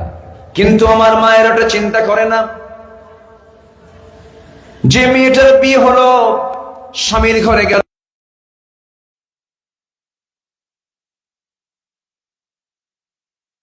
মহিলা ফিরে আসবে কার বাড়িতে বলেন? কিন্তু বাবা বেঁচে নাই, কার বাড়িতে? ভাইয়ের বাড়িতে। ভাইকে তখন দেখতে হবে। কিন্তু ভাইও পেয়েছে 2 বিঘা, বোনও পেয়েছে 2 বিঘা। এটা যদি হয়ে যেত তখন ওই ভাইটা বলতো তুই 2 বিঘা নিয়েছিস, স্বামীও 2 বিঘা পাইছে, সমান সমান, আমি তোরে দেখবো না। কি ঠিক আছে না? আমি তোরে দেখবো না। ইসলাম আল্লাহ তাআলা কি সুন্দর করে সাজিয়েছেন। ইসলামটা কার? আল্লাহ জানেন, আল্লাহ বোঝেন কোন আইন কোন বান্দার জন্য কি কল্যাণ বয়ে আনবে। আল্লাহ তো ভালো করে এই জন্য দিয়েছেন 2 বিঘা। এই হুকুমগুলো করে দিয়েছেন, এই বিধানগুলো করে দিয়েছেন কে? আল্লাহ তাআলা। হ্যাঁ, না সমস্যা নেই, ইনশাআল্লাহ। লোকজন যাবে না তো? আসেন না আপনারা? আসেন না? একটা লোক উঠবে তো আপনার পাশে থেকে ধরে ফেলবে আর বলবেন হুজুর চলে যাচ্ছে, একটু বসেন। কত সময় তো আমরা ব্যয় করি। একদম শেষ ফিনিশিং আমরা যাবো ইনশাআল্লাহ। আগামীকালকে মাহফিল আছে তো, আমার বন্ধুবর আসাদ ভাই আসবেন। উনি খুব সুন্দর তেলাওয়াত করেন, খুব মার্জিত মানুষ, খুব অমায়িক মানুষ, আলহামদুলিল্লাহ। আচ্ছা, তাহলে আমরা কার মতো বাপ হবো?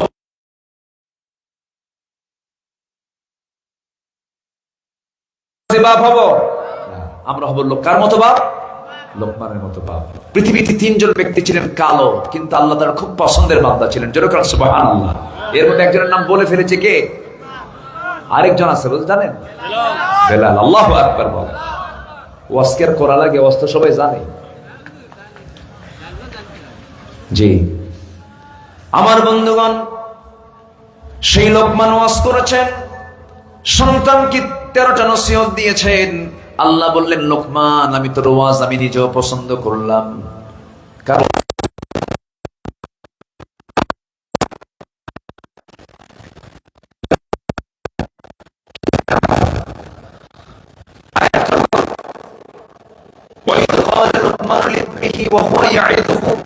ইয়া বুনাইয়া লা তুশরিক বিল্লাহ ইন্নাশ শিরকা লাযুলমুন আযীম ওয়া হুয়া ইয়াইযুহু। মানে তিনি তার সন্তানকে ওয়াজ করছেন। আল্লাহ বলছেন লোকমান, তোর ওয়াজটা আমি আল্লাহ কোরআনে তুলে দিলাম। আমি আব্দুল্লাহ আমিন এই যে ওয়াজ করে যাচ্ছি, আমি হয়তো 20 বছর, 30 বছর, 50 বছর, 100 বছর পর এই নামটা আর থাকবে না, মানুষ ভুলে যাবে। ইতিহাস থেকে হয়তোবা আমার নামটা অনেক সময় থাকবেই না, কিন্তু লোকমান কি ওয়াজ করেছেন, আল্লাহ রাব্বুল আলামিন তাকে কোরআনে তার নামটা অমর করে দিয়েছে। কি ওয়াজটা তিনি করলেন? 13টা নসিহত তিনি দিয়েছেন সন্তানকে, খুব দামি দামি কথা। সন্তানরাও শোনো, তোমরা যারা বাপ আছেন তারাও শোনেন, এগুলো দরকার আছে না নাই? 1 নাম্বার নসিহত করছেন, 1 নাম্বার উপদেশ দিচ্ছেন, ওয়াজ করছেন, ইয়া বুনাইয়া লা তুশরিক বিল্লাহ। 1 নাম্বার ওয়াজ করলেন নামাজের নয়, 1 নাম্বার ওয়াজ করলেন শিরিক করো না, কারণ শিরিক করবেন নামাজ পড়লে কোনো লাভ হবে না। শিরিক করো না। নাম্বার 2 হলো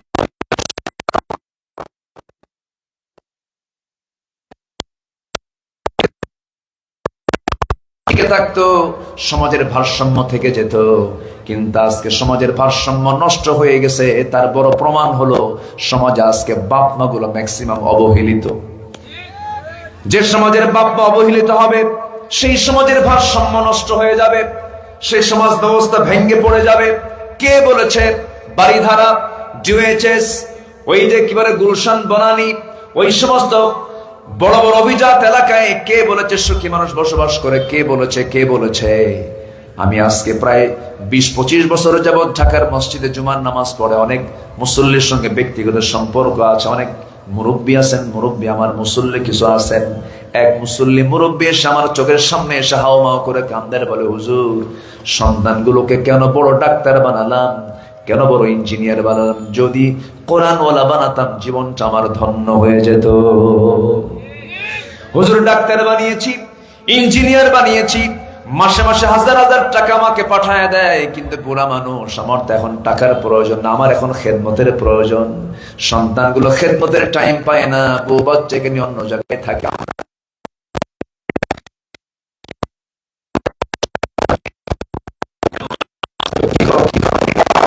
খেদমত করো, কাজের মানুষকে দিয়ে করো না। তোমার মা যেমন তোমার খেদমত করেছেন, তোমার বাবা যেমন তোমার খেদমত করেছেন, সেবা শুশ্রূষা দিয়েছেন। একটু জ্বর হয়েছে, টেনশনে বাপ মরে যায়, মা মরে যায়, সারা রাত ঘুম পারে না। আমার মা একদিন বলছে, বাজান রে, তোর ছোট্টবেলা একদিন জ্বর হলো, ঘুমটা নাই, মনে হয় তোর খিচুনি উঠলো বাজান, তোর অসুখটা কমে না, জ্বরটা কমে না, এই রাত্রে আমি কোথায় চলে যাব? ও বাজান, তোর জন্য আমি সেজদায় পড়ে কাঁদলাম, সেজদায় পড়ে কেঁদে আল্লাহর কাছে বললাম, আল্লাহর ফয়সালের বাজান, আল্লাহ তোর জ্বরটা কমায় দিলেন। এই যে মায়েরা দোয়াগুলো করেন, মারা যে এত সন্তানকে মহব্বত করেন। আমার মা বুড়া হয়ে গেছেন, গত বছরের কথা। মাহফিল শেষ করলাম এক জায়গায়, মাহফিল শেষ করে রাত 2টার দিকে মাকে ফোন দিলাম। একটা বার ফোন দিয়েছি, মা চট করে ফোনটা ধরে ফেলেছেন। বললাম, মা আজকে আসতেছি, তোমাকে দেখবো আমি, আয়। কি খাবি বাজান? আমার পছন্দের খাবার মার জানা আছে মা, আমার যে পছন্দের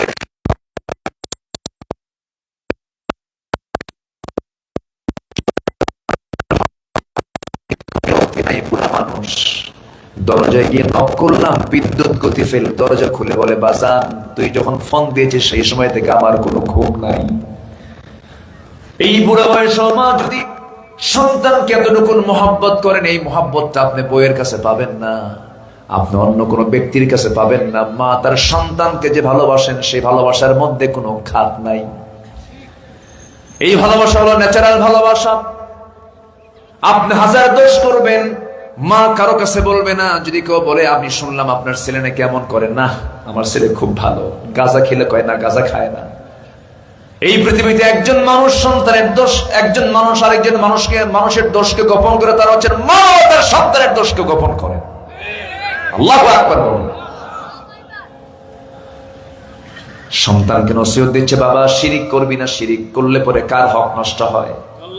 পিতামাতার সঙ্গে খারাপ আচরণ করবি না, পিতামাতার সঙ্গে খারাপ আচরণ করলে বাপ মার হক নষ্ট হয়, হক নষ্ট করিস না। কি সুন্দর ওয়াজ।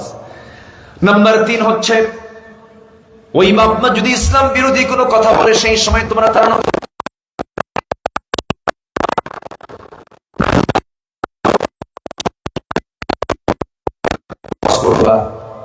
সন্তানকে আল্লাহর বরত্ব প্রকাশের জন্য তিনি বললেন, ও আমার সন্তানরা, আমার আল্লাহ কিন্তু অনেক বড়। তিনি এমন বড়, যদি জমিনের কোথাও লুকানো থাকে,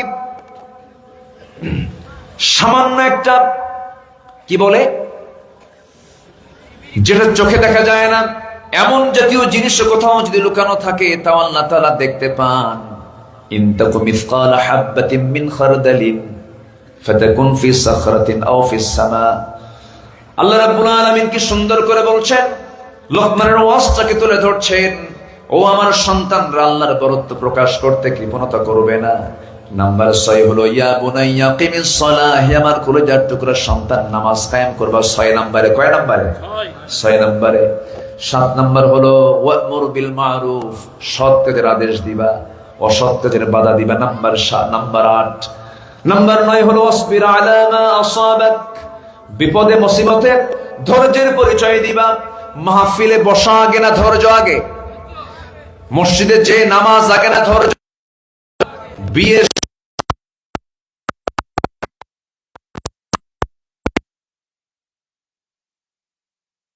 গেছে জোর করে থাকে ঠিকই, সংসার না জেনার সংসার? জেনার সংসার হয়ে গেছে। এই জন্য বিয়ে আগে না ধৈর্য আগে? ব্যবসা আগে না ধৈর্য আগে? নেতৃত্ব আগে না ধৈর্য আগে? সবকিছুতেই ধৈর্য আগে দরকার। সন্তানকে বলছে কলেজার টুকরা সন্তান, বিপদে ধৈর্য ধরবা। ওয়ালা তামশি ফিল আরদি মারাহা, জমিনে অহংকার করে চলবে না। নাম্বার 10। নাম্বার 11 হলো অহংকার দেখাবে না। নাম্বার 11 হলো দম্ভ ভরে চলবে না। ওয়ালা তুসাইর খাদ্দাকা লিন-নাস,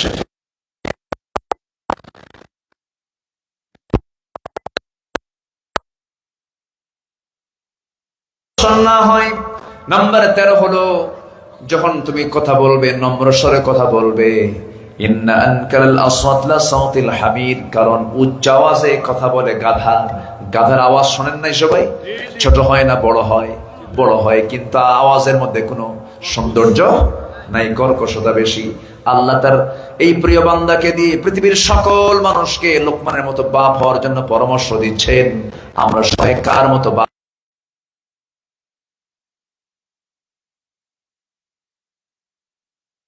লোহা পিটায় তিনি জীবিকা নির্বাহ করতেন। লোহা পিটাতেন তিনি। আল্লাহ তাআলা তার জন্য লোহাটাকে কাদার মতো নরম বানিয়ে দিয়েছিলেন। তিনি আল্লাহকে বলছেন, আল্লাহ আমাকে একটা কর্মসংস্থানের ব্যবস্থা করে দাও। আল্লাহ তাআলা তার জন্য লোহাটা নরম বানিয়ে দিয়েছিলেন। যেরকম সুবহানাল্লাহ। নাম্বার 3 ওমর মা। নাম্বার 3 মরিয়মের মতো ধৈর্যশীলা হও, রহিমার মতো প্রতিভক্তা হও। সব বউ আইয়ুব আলাইহিস সালামকে রেখে চলে গেছে, কিন্তু একজন স্ত্রী তিনি ছিলেন, তার নাম কি বলেন? রহিমা আলাইহিস সালাম। নাম্বার 5 আয়েশার মতো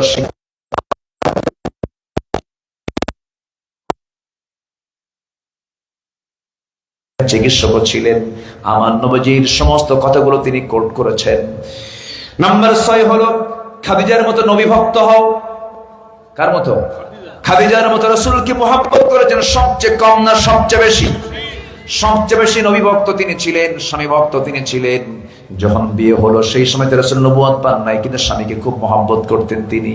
যখন তিনি বিয়ে, তার স্বামী নবীর সাথে যখন মুহাম্মদ বিন আব্দুল্লাহর সঙ্গে যখন বিয়ে হয়ে গেল, মক্কার সবচেয়ে দুর্বল মানুষ,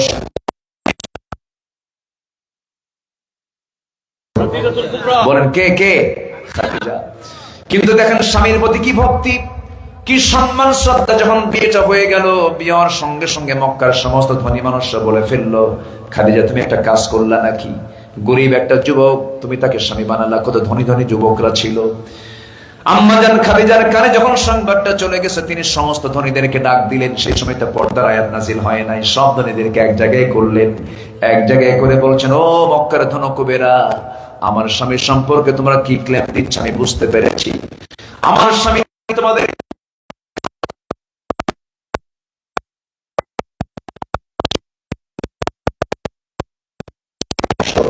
নাম্বার দিয়ে আমার স্বামীর চেহারা কেমন? মক্কার মুহাম্মাদের মতো চেহারা মক্কা শুধু নয়, গোটা দুনিয়া তেমন সুন্দর চেহারার কোন মানুষ আমরা দেখি না। নাম্বার 3 হলো চরিত্র কেমন? সবাই বলে ফেলতেছে এই মুহাম্মদ কখনো মিথ্যা কথা বলে নাই। আমরা তার নাম দিয়েছি আল আমিন।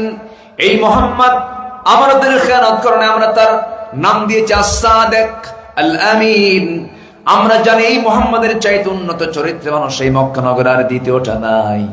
এবার তিনি বলছেন নাম্বার 4, আমার স্বামীর সম্পদ কেমন? এবার গলা ছাড়া দিয়ে সব বলতেছে, এই জন্যই তো মানা করছি, তার টাকা পয়সা নাই। এবার তিনি বলছেন শোনো, বংশ টাকা দিয়ে কেনা যায় না, চেহারা অর্জন করা যায় না। চেহারাটা কে দেন? আল্লাহ দিয়ে দেন। চেহারায় বান্দার কোনো হাত নাই। কার হাত? আমার স্বামীর চেহারা সুন্দর, আমার স্বামীর বংশ সুন্দর, আমার স্বামীর চরিত্র সুন্দর। চরিত্র তো কেউ কিনতে পায় না, চরিত্র অর্জন করতে হয়। চরিত্র নিজের মধ্যে যোগ্যতা ফিরে আনতে হয়। আমার স্বামীর চরিত্র সুন্দর, আমার স্বামীর বংশ সুন্দর, আমার স্বামীর চেহারাও সুন্দর, আমার স্বামীর টাকা নাই পয়সা নাই, এই তো তোমার চিন্তা। আমার স্থাবর অস্থাবর সমস্ত সম্পত্তি এই মুহূর্তে আমি আমার স্বামী মুহাম্মদকে দিয়ে দিলাম। যেরকম সুবহানাল্লাহ। জীবন দিয়ে, সম্পদ দিয়ে রাসূলকে মুহাব্বত করেছেন আম্মাজান খাদিজা। রাসূল যখন নবুয়ত পেয়েছেন, নবুয়ত পেয়ে এসে বলছেন, খাদিজা আমি আল্লাহর নবী, তোমার কি পছন্দ হয় নাকি? সঙ্গে সঙ্গে খাদিজা বলছেন, স্বামী আমার, 15টি বছর ধরে দাম্পত্যময় জীবন চালালাম, আপনি যার মুখে আমি একটা মিথ্যা কথা বলতে শুনি নাই। আপনি এতিমের পাশে দাঁড়ান, অসহায়ের পাশে দাঁড়ান, বিধবার পাশে দাঁড়ান, আপনি মিথ্যা কথা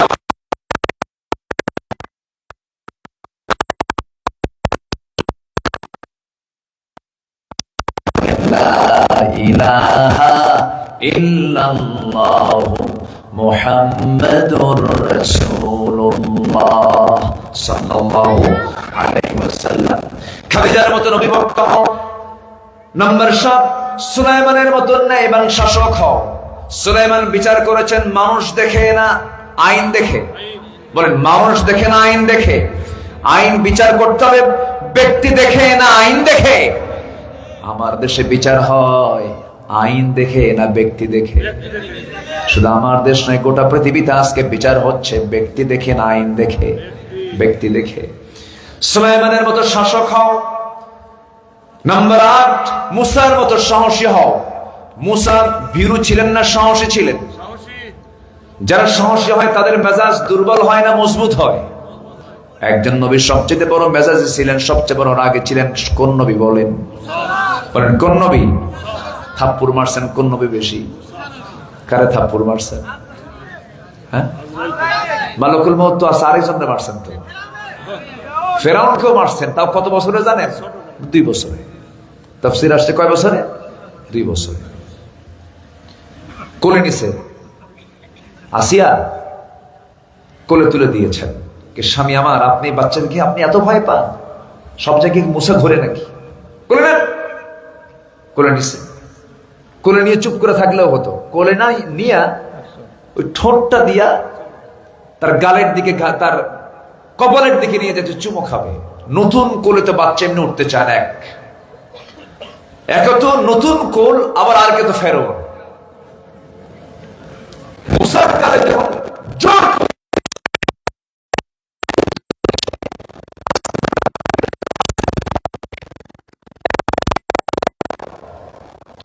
ফেরত বলতেছে, আসিয়া তাড়াতাড়ি আসো, আমি নিশ্চিত এটাই মূসা।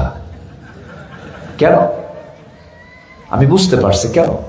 জীবনে আমার এরকম থাপ্পড় কিসমতে জোটে নাই। যে থাপ্পড়টা খাইলাম, এরকম থাপ্পড় আমার জীবনে কেউ মারে নাই। আমি একে মেরে ফেলবো।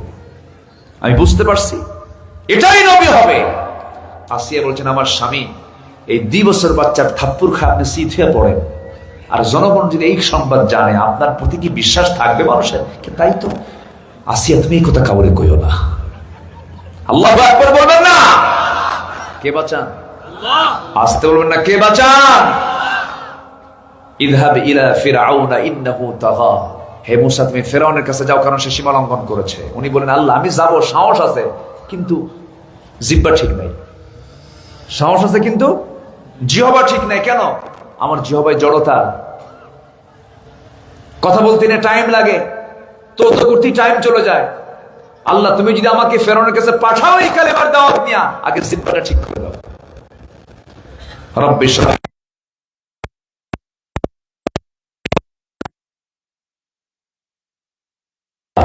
তার জিহ্বা ঠিক হয়ে গেছে।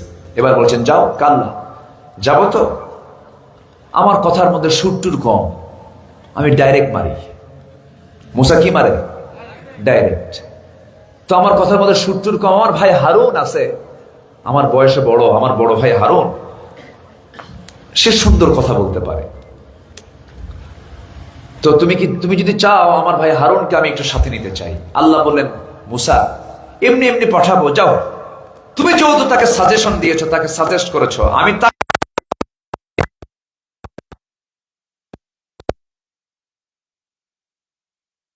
নবী। তাহলে ফেরাউনকে কালেমার দাওয়াত দিতে গেছেন কয়জন নবী? 2 জন নবী এট এ টাইম চলে গেছে। গিয়ে বলছেন, ফেরাউন, আল্লাহ কইছে নরম সুরে কালেমার দাওয়াত দিবা। দরবারের দরজায় এসে দাওয়াত দিচ্ছে, এই ফেরাউন! এক ধমক মারছে। ফেরাউন বাইরে বের হয়ে বলে, খবর কি হয়েছে?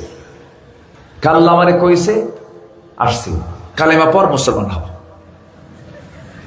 বলেন তো কথার মধ্যে কোনো সুর আছে? ফেরাউন কয় তোমার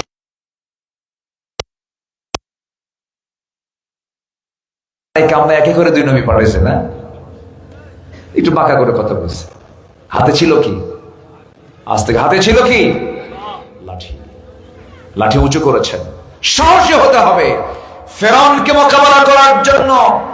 মুসা যেমন তার হাতে শক্ত লাঠি নিয়েছেন, আজকের যুগেও যারা ফেরাউনের চরিত্র নিয়ে সামনে আসতে চায়, মুসার মতো সাহসের সৈনিক হয়ে মুসার মতো লাঠি দিয়ে তাদেরকে মোকাবেলা করতে হবে মুসলমান। সম্মানিত ভাইয়েরা, আমরা মুসা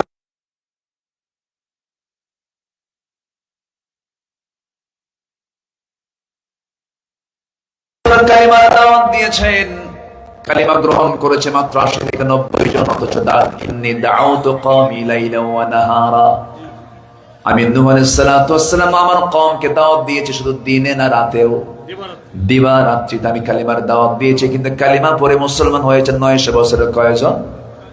কি ধৈর্য তার মধ্যে কাজ করেছে! বিশাল ধৈর্যশীল তিনি ছিলেন, ধৈর্যশীল দায়ী ছিলেন। ইউনূসের মতো বিপদ অধিক জিকির করো।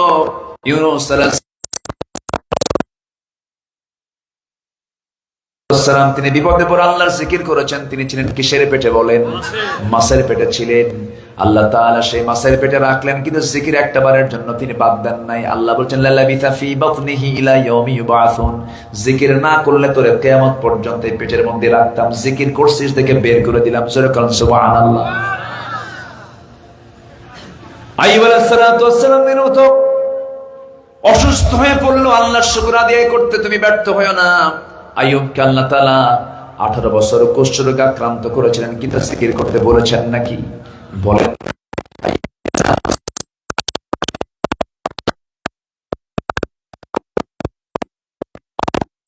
কুষ্ঠরোগে আক্রান্ত হয়েছে, কিন্তু আমার জিহ্বা আজকে আঘাত পাচ্ছে, জিহ্বা কষ্ট পাচ্ছে, জিকির করবো কেমনে? তোমার আল্লাহ জিহ্বাটা ঠিক রাখো। আল্লাহ আইয়ুব তোর সমস্ত ধৈর্যকে আমি আল্লাহ কবুল করে নিয়েছি, সব রোগ আমি সেরে দিয়ে আমি তোকে পুরনো যৌবন দিয়ে দিলাম। সুবহানাল্লাহ। আদমের মতো পারিবারিক রক্ষণশীল হও। আদম আলাইহিস সালাম জান্নাতের মধ্যে একা থেকেছেন না, হাওয়াকে নিয়েছেন। বলেন বলেন বলেন বলেন। আল্লাহকে বলে আল্লাহ একা ভাল লাগে না, হাওয়াকে দাও। হ্যাঁ ঠিক আছে, কেউ যাচ্ছে কি? থাকে, দোয়া করে দিই, দোয়া করে দেব, বসে। হ্যাঁ ঠিক আছে। তিনি বউকে ছাড়েন নাই। আমার আব্বা এত বউ পাগলা ছিলেন। বউ পাগলা বুঝেন তো? আসতে কয় বউ পাগলা হওয়া লাগবে না। অন্যের বউ না, কিন্তু নিজের বউ, এটা যেন মনে থাকে। আবার পরকিয়া না। আজকে নিজের বউয়ের জন্য বেশি পাগল না অন্যের বউয়ের জন্য বেশি পাগল? অন্যের বউ।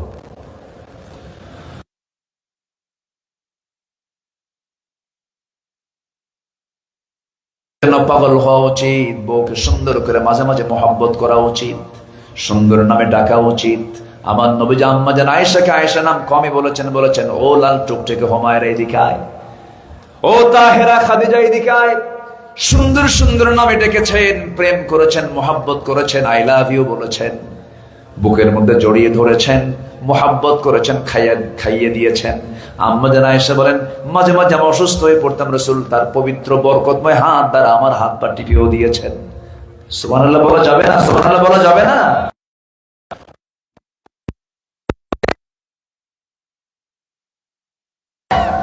আদম আলাইহিস সালাম হাওয়ার জন্য পাগল ছিলেন। পাগল না হলে তো হবে না, পাগল তো হওয়া দরকার। এমন তোমরা পারিবারিক রক্ষণশীল হও, ইউসুফের মতো পবিত্র হও, জেলে যাবার জন্য প্রস্তুতি নিয়ে নাও।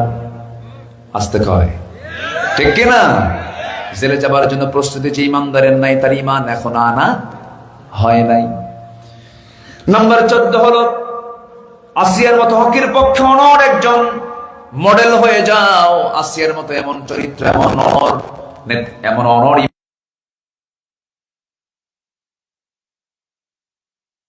প্রশ্ন নিয়েছেন, স্বামী হারিয়েছেন, কিন্তু তিনি কাকে হারান নাই? সন্তানকে হারিয়েছেন, আল্লাহকে হারান নাই। দুনিয়ার সমস্ত নাজ নিয়ামত হারিয়েছেন, কিন্তু আল্লাহকে হারান নাই।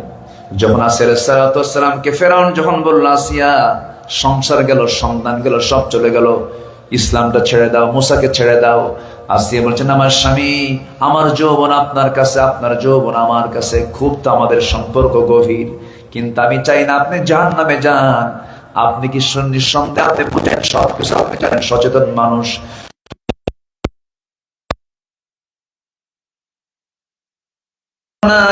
ফেরাউন বলছে, আসিয়া শোনো, আমি নিশ্চিত জানি আল্লাহ সত্য, মুসাও সত্য, কিন্তু আমার নেতৃত্ব আমি ছাড়বো না, আমার চেয়ার আমি ছাড়বো না। আজকের সমাজে এমন কিছু নেতাও আছে না নাই? আছে না নাই? সব জানে, সব বোঝে, কিন্তু এরপরেও তারা হকের বিরুদ্ধে কথা বলে, আলেমদের বিরুদ্ধে কথা বলে, আলেমদের বিরুদ্ধে বিষোদ্গার গায়, বলে লোকটা ভালো কিন্তু রাজনীতি করে কেন? কি দেখছেন কি আপনি কথাগুলোর সাইজ দেখেন, একদম ফেরাউনদের মতো, আছে না নাই? শেষ পর্যন্ত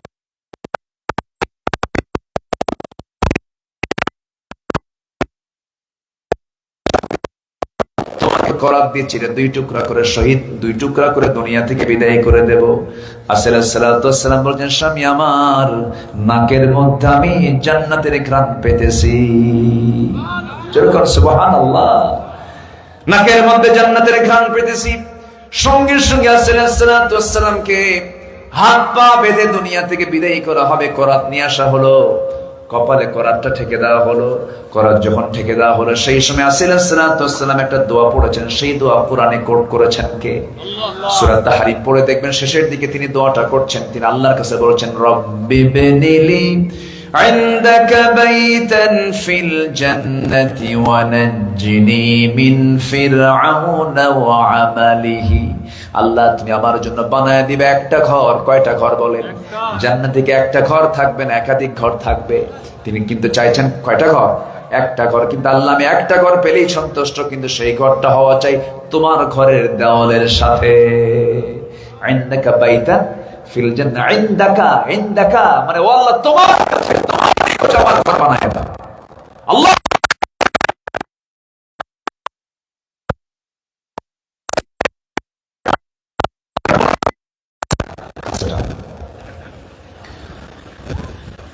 নাম্বার 15 হলো, ঠিক আছে বসেন না, আমার খুব পুরাতন লোক, এটা আজ থেকে আরো 15-20 বছর আগের কথা। আলহামদুলিল্লাহ, অনেক আগে না? জি জি, শেষ করে দিয়ে আসেন, দোয়া করি। আলোচনা চলো, আলোচনা চলো। হুজুর মরুক, হুজুরও বাস, 12টা বাজতেছে, আগামীকালকে মাহফিল আছে, কেউ উঠবেন না, একটা লোক কিন্তু উঠবেন না। আমি জানি আপনারা খুব ভদ্র, আলহামদুলিল্লাহ। একটা লোক, আমি তো অবাক হয়ে যাচ্ছি, কোন লোক তো নড়ে না, মাশাআল্লাহ, বলি আলহামদুলিল্লাহ। জি, নাম্বার 12 হলো, বলে ফেলেছে আবু বকরের মতো হব আমরা, ওমরের মতো হব আমরা, আলীর মতো হব আমরা, ওসমানের মতো হব আমরা। আমার বন্ধুগণ, সাহাবায়ে কেরাম হল আকাশের নক্ষত্রের মতো, as-সাহাবাতু কান-নুজুম বলেছেন মুহাম্মদ সাল্লাল্লাহু আলাইহি ওয়াসাল্লাম। তাদের মতো ঈমান যদি আনতে পারে, আল্লাহ বলেছেন, ইন্নাল্লাযীনা আমানু, ঈমান যারা আনবে, ওয়া আমিলুস সালিহাত, নেক আমল যারা করবে,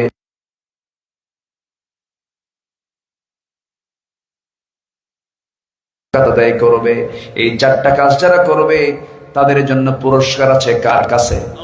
আল্লাহ। কি ছোট না বড়? তার পুরস্কারটা হবে ছোট না বড়?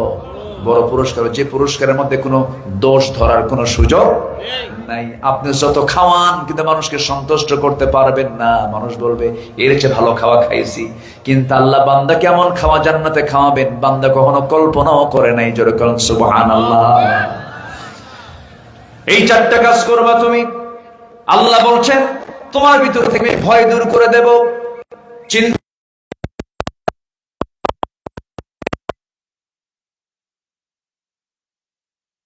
আমার কে। 5 ওয়াক্ত নামাজ পড়বেন কারা কারা, একটা হাত তোলা দেখান তো দেখি। জোরে বলি ইয়া আল্লাহ, আরো জোরে ইয়া আল্লাহ। তোমার ভয়ে, তোমার মহাব্বতে, তোমার সম্মানে আমাদেরকে 5 ওয়াক্ত ফরজ সালাত আদায় করা তৌফিক তুমি আল্লাহ দিয়া দাও। জোরে বলি আমিন, আরো জোরে আমিন, আরো জোরে আমিন। হাত নামান, কষ্ট দিয়ে ফেলেছি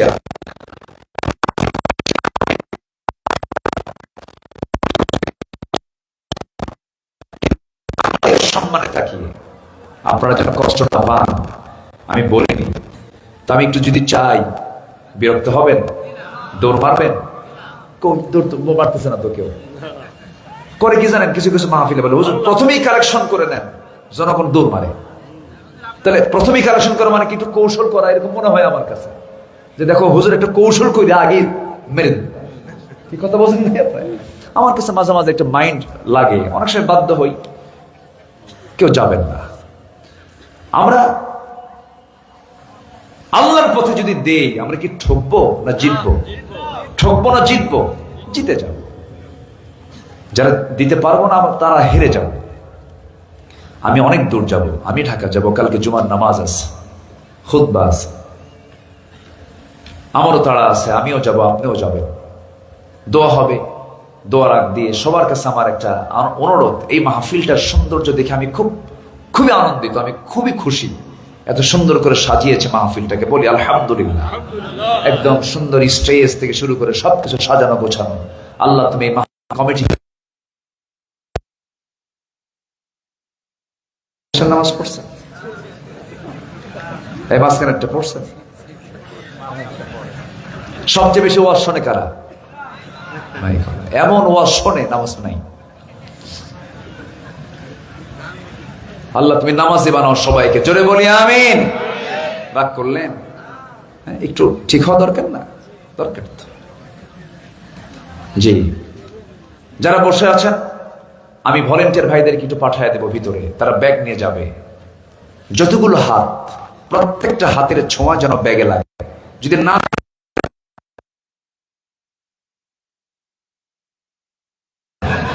আচ্ছা যাক। আর যদি কারো কাছে কোনো টাকা পয়সা নাই, কিন্তু আমার জোর দাবি কিছু না কিছু দিতেই হবে, যদি বিড়ি থাকে বিড়ি দিবে, তাও দেন। আচ্ছা, একদিকে যাচ্ছে কেন, এইদিকে কই নামে? হ্যাঁ, যুবকরা, আমার মা বোন যারা আসছেন, আমার মা বোন যারা আসছেন, নিয়ত করবেন আগে। ছেলে কথা শোনে না, স্বামীর চাকরিতে বরকত নাই, স্বামীটা নামাজ পড়ে না, সংসার অশান্তি। নিয়ত করব আগে, দিব পরে।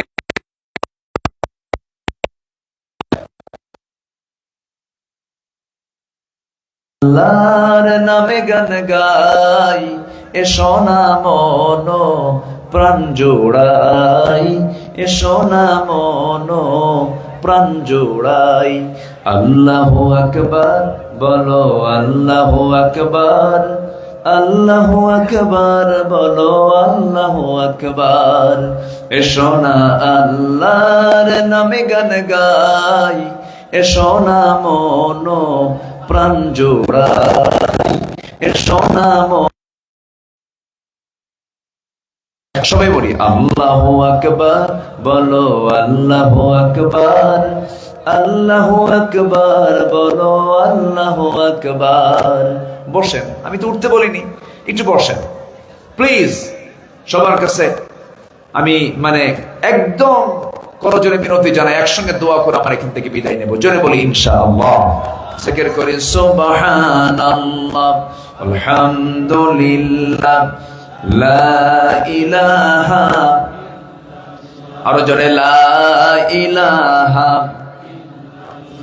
আরো জোরে লা ইলাহা, সুবহানাল্লাহ, আলহামদুলিল্লাহ,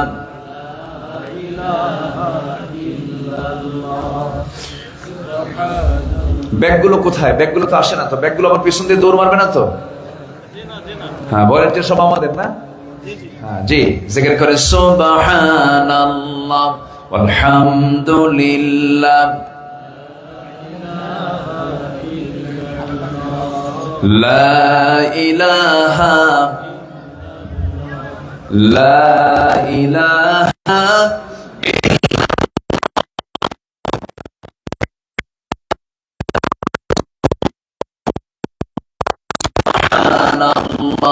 আলহামদুলিল্লাহ লা ইলাহা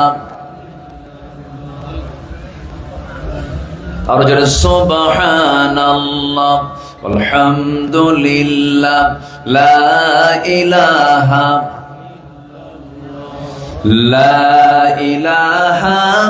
ইল্লাল্লাহ মুহাম্মাদুর রাসূলুল্লাহ সাল্লাল্লাহু আলাইহি ওয়াসাল্লাম। আমরা আল্লাহর কাছে চাবো, নামাজের মতো করে আমরা সবাই বসি, নামাজের মতো করে বসি, আমরা আল্লাহর কাছে চাবো আল্লাহ যেন আমাদের গুনাহগুলোকে মাফ করে দেন। আপনি দোয়া করে দেন, দোয়া আমরা দেরি নাই করি নাকি? আগামীকাল মাহফিলের শেষ রজনী, সবাই আসবেন না ইনশাআল্লাহ? সবাই আসবেন, বন্ধু বান্ধব নিয়ে চলে আসবেন। আসুন আমরা এখন দোয়া করি, আল্লাহর কাছে চাই। যে আমি বলে দিলাম যে ইনশাআল্লাহ দোয়া দোয়া অনুমতি দেন, দোয়া করবো।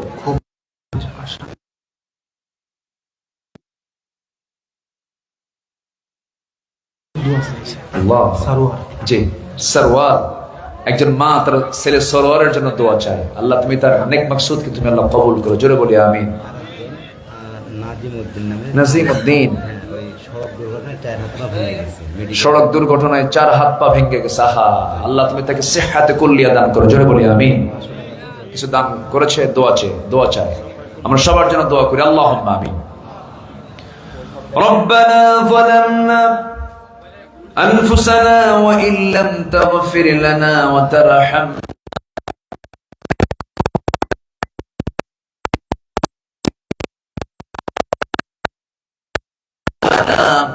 بعد إذ هديتنا وهب لنا من لدنك رحمة إنك أنت الوهاب।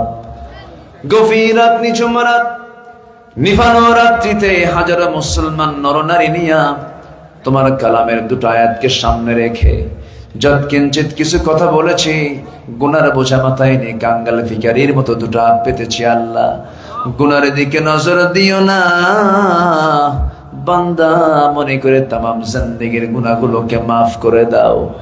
জনম দুঃখিনী মা যারা চলে গেল, জিন্দেগির গুনাহগুলো মাফ করো, কবরগুলোকে জান্নাতের টুকরা বানায়া দাও। আব্বা আম্মার জন্য কি দোয়া তাও শিখিয়ে দিয়েছো, দিল থেকে সবাই বলুন রব্বিরহামহুমা কামা রব্বায়ানি সগীরা, রব্বিরহামহুমা কামা রব্বায়ানি সগীরা। বিশেষ করে মাহফিলটার আয়োজন করলেন যারা, শোনার জন্য কষ্ট করে আসলেন যারা, বিনিময়ে কিয়ামতের কঠিন ময়দান যেদিন কেউ কাউকে চিনবে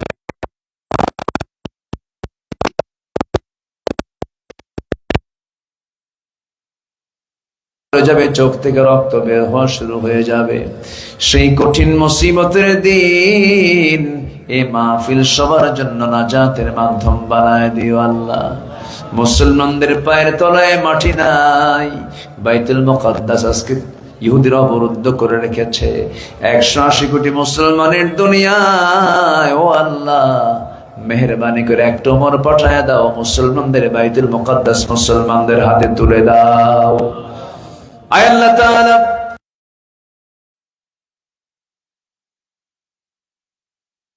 আসা পর্যন্ত মরণ দিও না। আমার ডানে বামে সামনে পিছনে যত ভাই আড়ালে যত মা বোন তুলেছেন, যার যা প্রার্থনা তুমি আল্লাহ দয়া করো কবুল আর মঞ্জুর করে নাও। এই দুনিয়া ছেড়ে কোন দিন বিদায় নেব জানি না রে আল্লাহ, মরতেই যখন হবে শহীদ মত কপালে জুটাইয়া দিও। যদি মরে যাবো রে আমাকে টান মেরে কবরের দিকে না হবে, শেষ গোসলটা দিয়ে দেওয়া হবে, কবরের দিকে নিয়ে গিয়ে ওই যে বাঁশ দিয়া বাঁশ চাপা দেবে, মাটি চাপা দেবে, রেখে আসবে রে জীবন।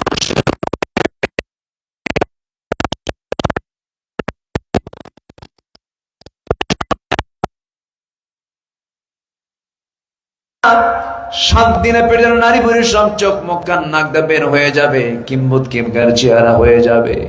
3 মাসের মাথায় কবরের ভিতরে কয়েকটা হাড় ছাড়া আমার কোনো অস্তিত্ব থাকবে না রে। এই তো দুনিয়ার নিয়ম, এমন অন্তিম সময় যখন চলে আসবে, জবানে জারি করে দিও লা ইলাহা ইল্লাল্লাহু মুহাম্মাদুর রাসূলুল্লাহ। আসসালামু আলাইকুম ওয়া রাহমাতুল্লাহি ওয়া বারাকাতুহু।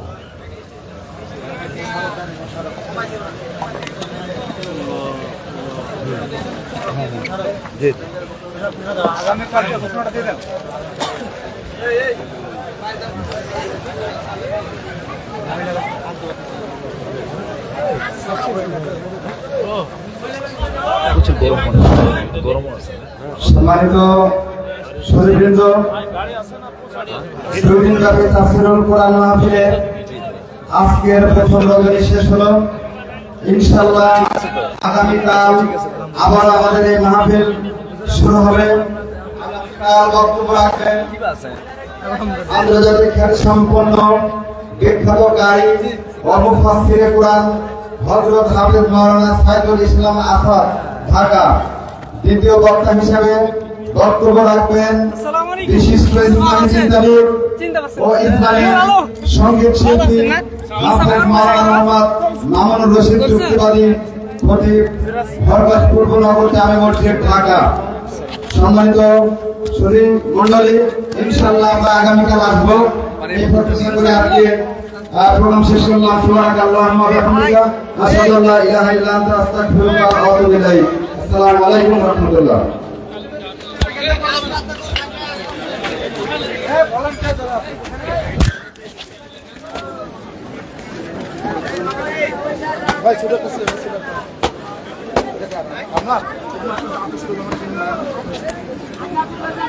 হ্যালো ভিউয়ার্স, আসসালামু আলাইকুম। আজকের মতো এখানে শেষ করছি। আসসালামু আলাইকুম।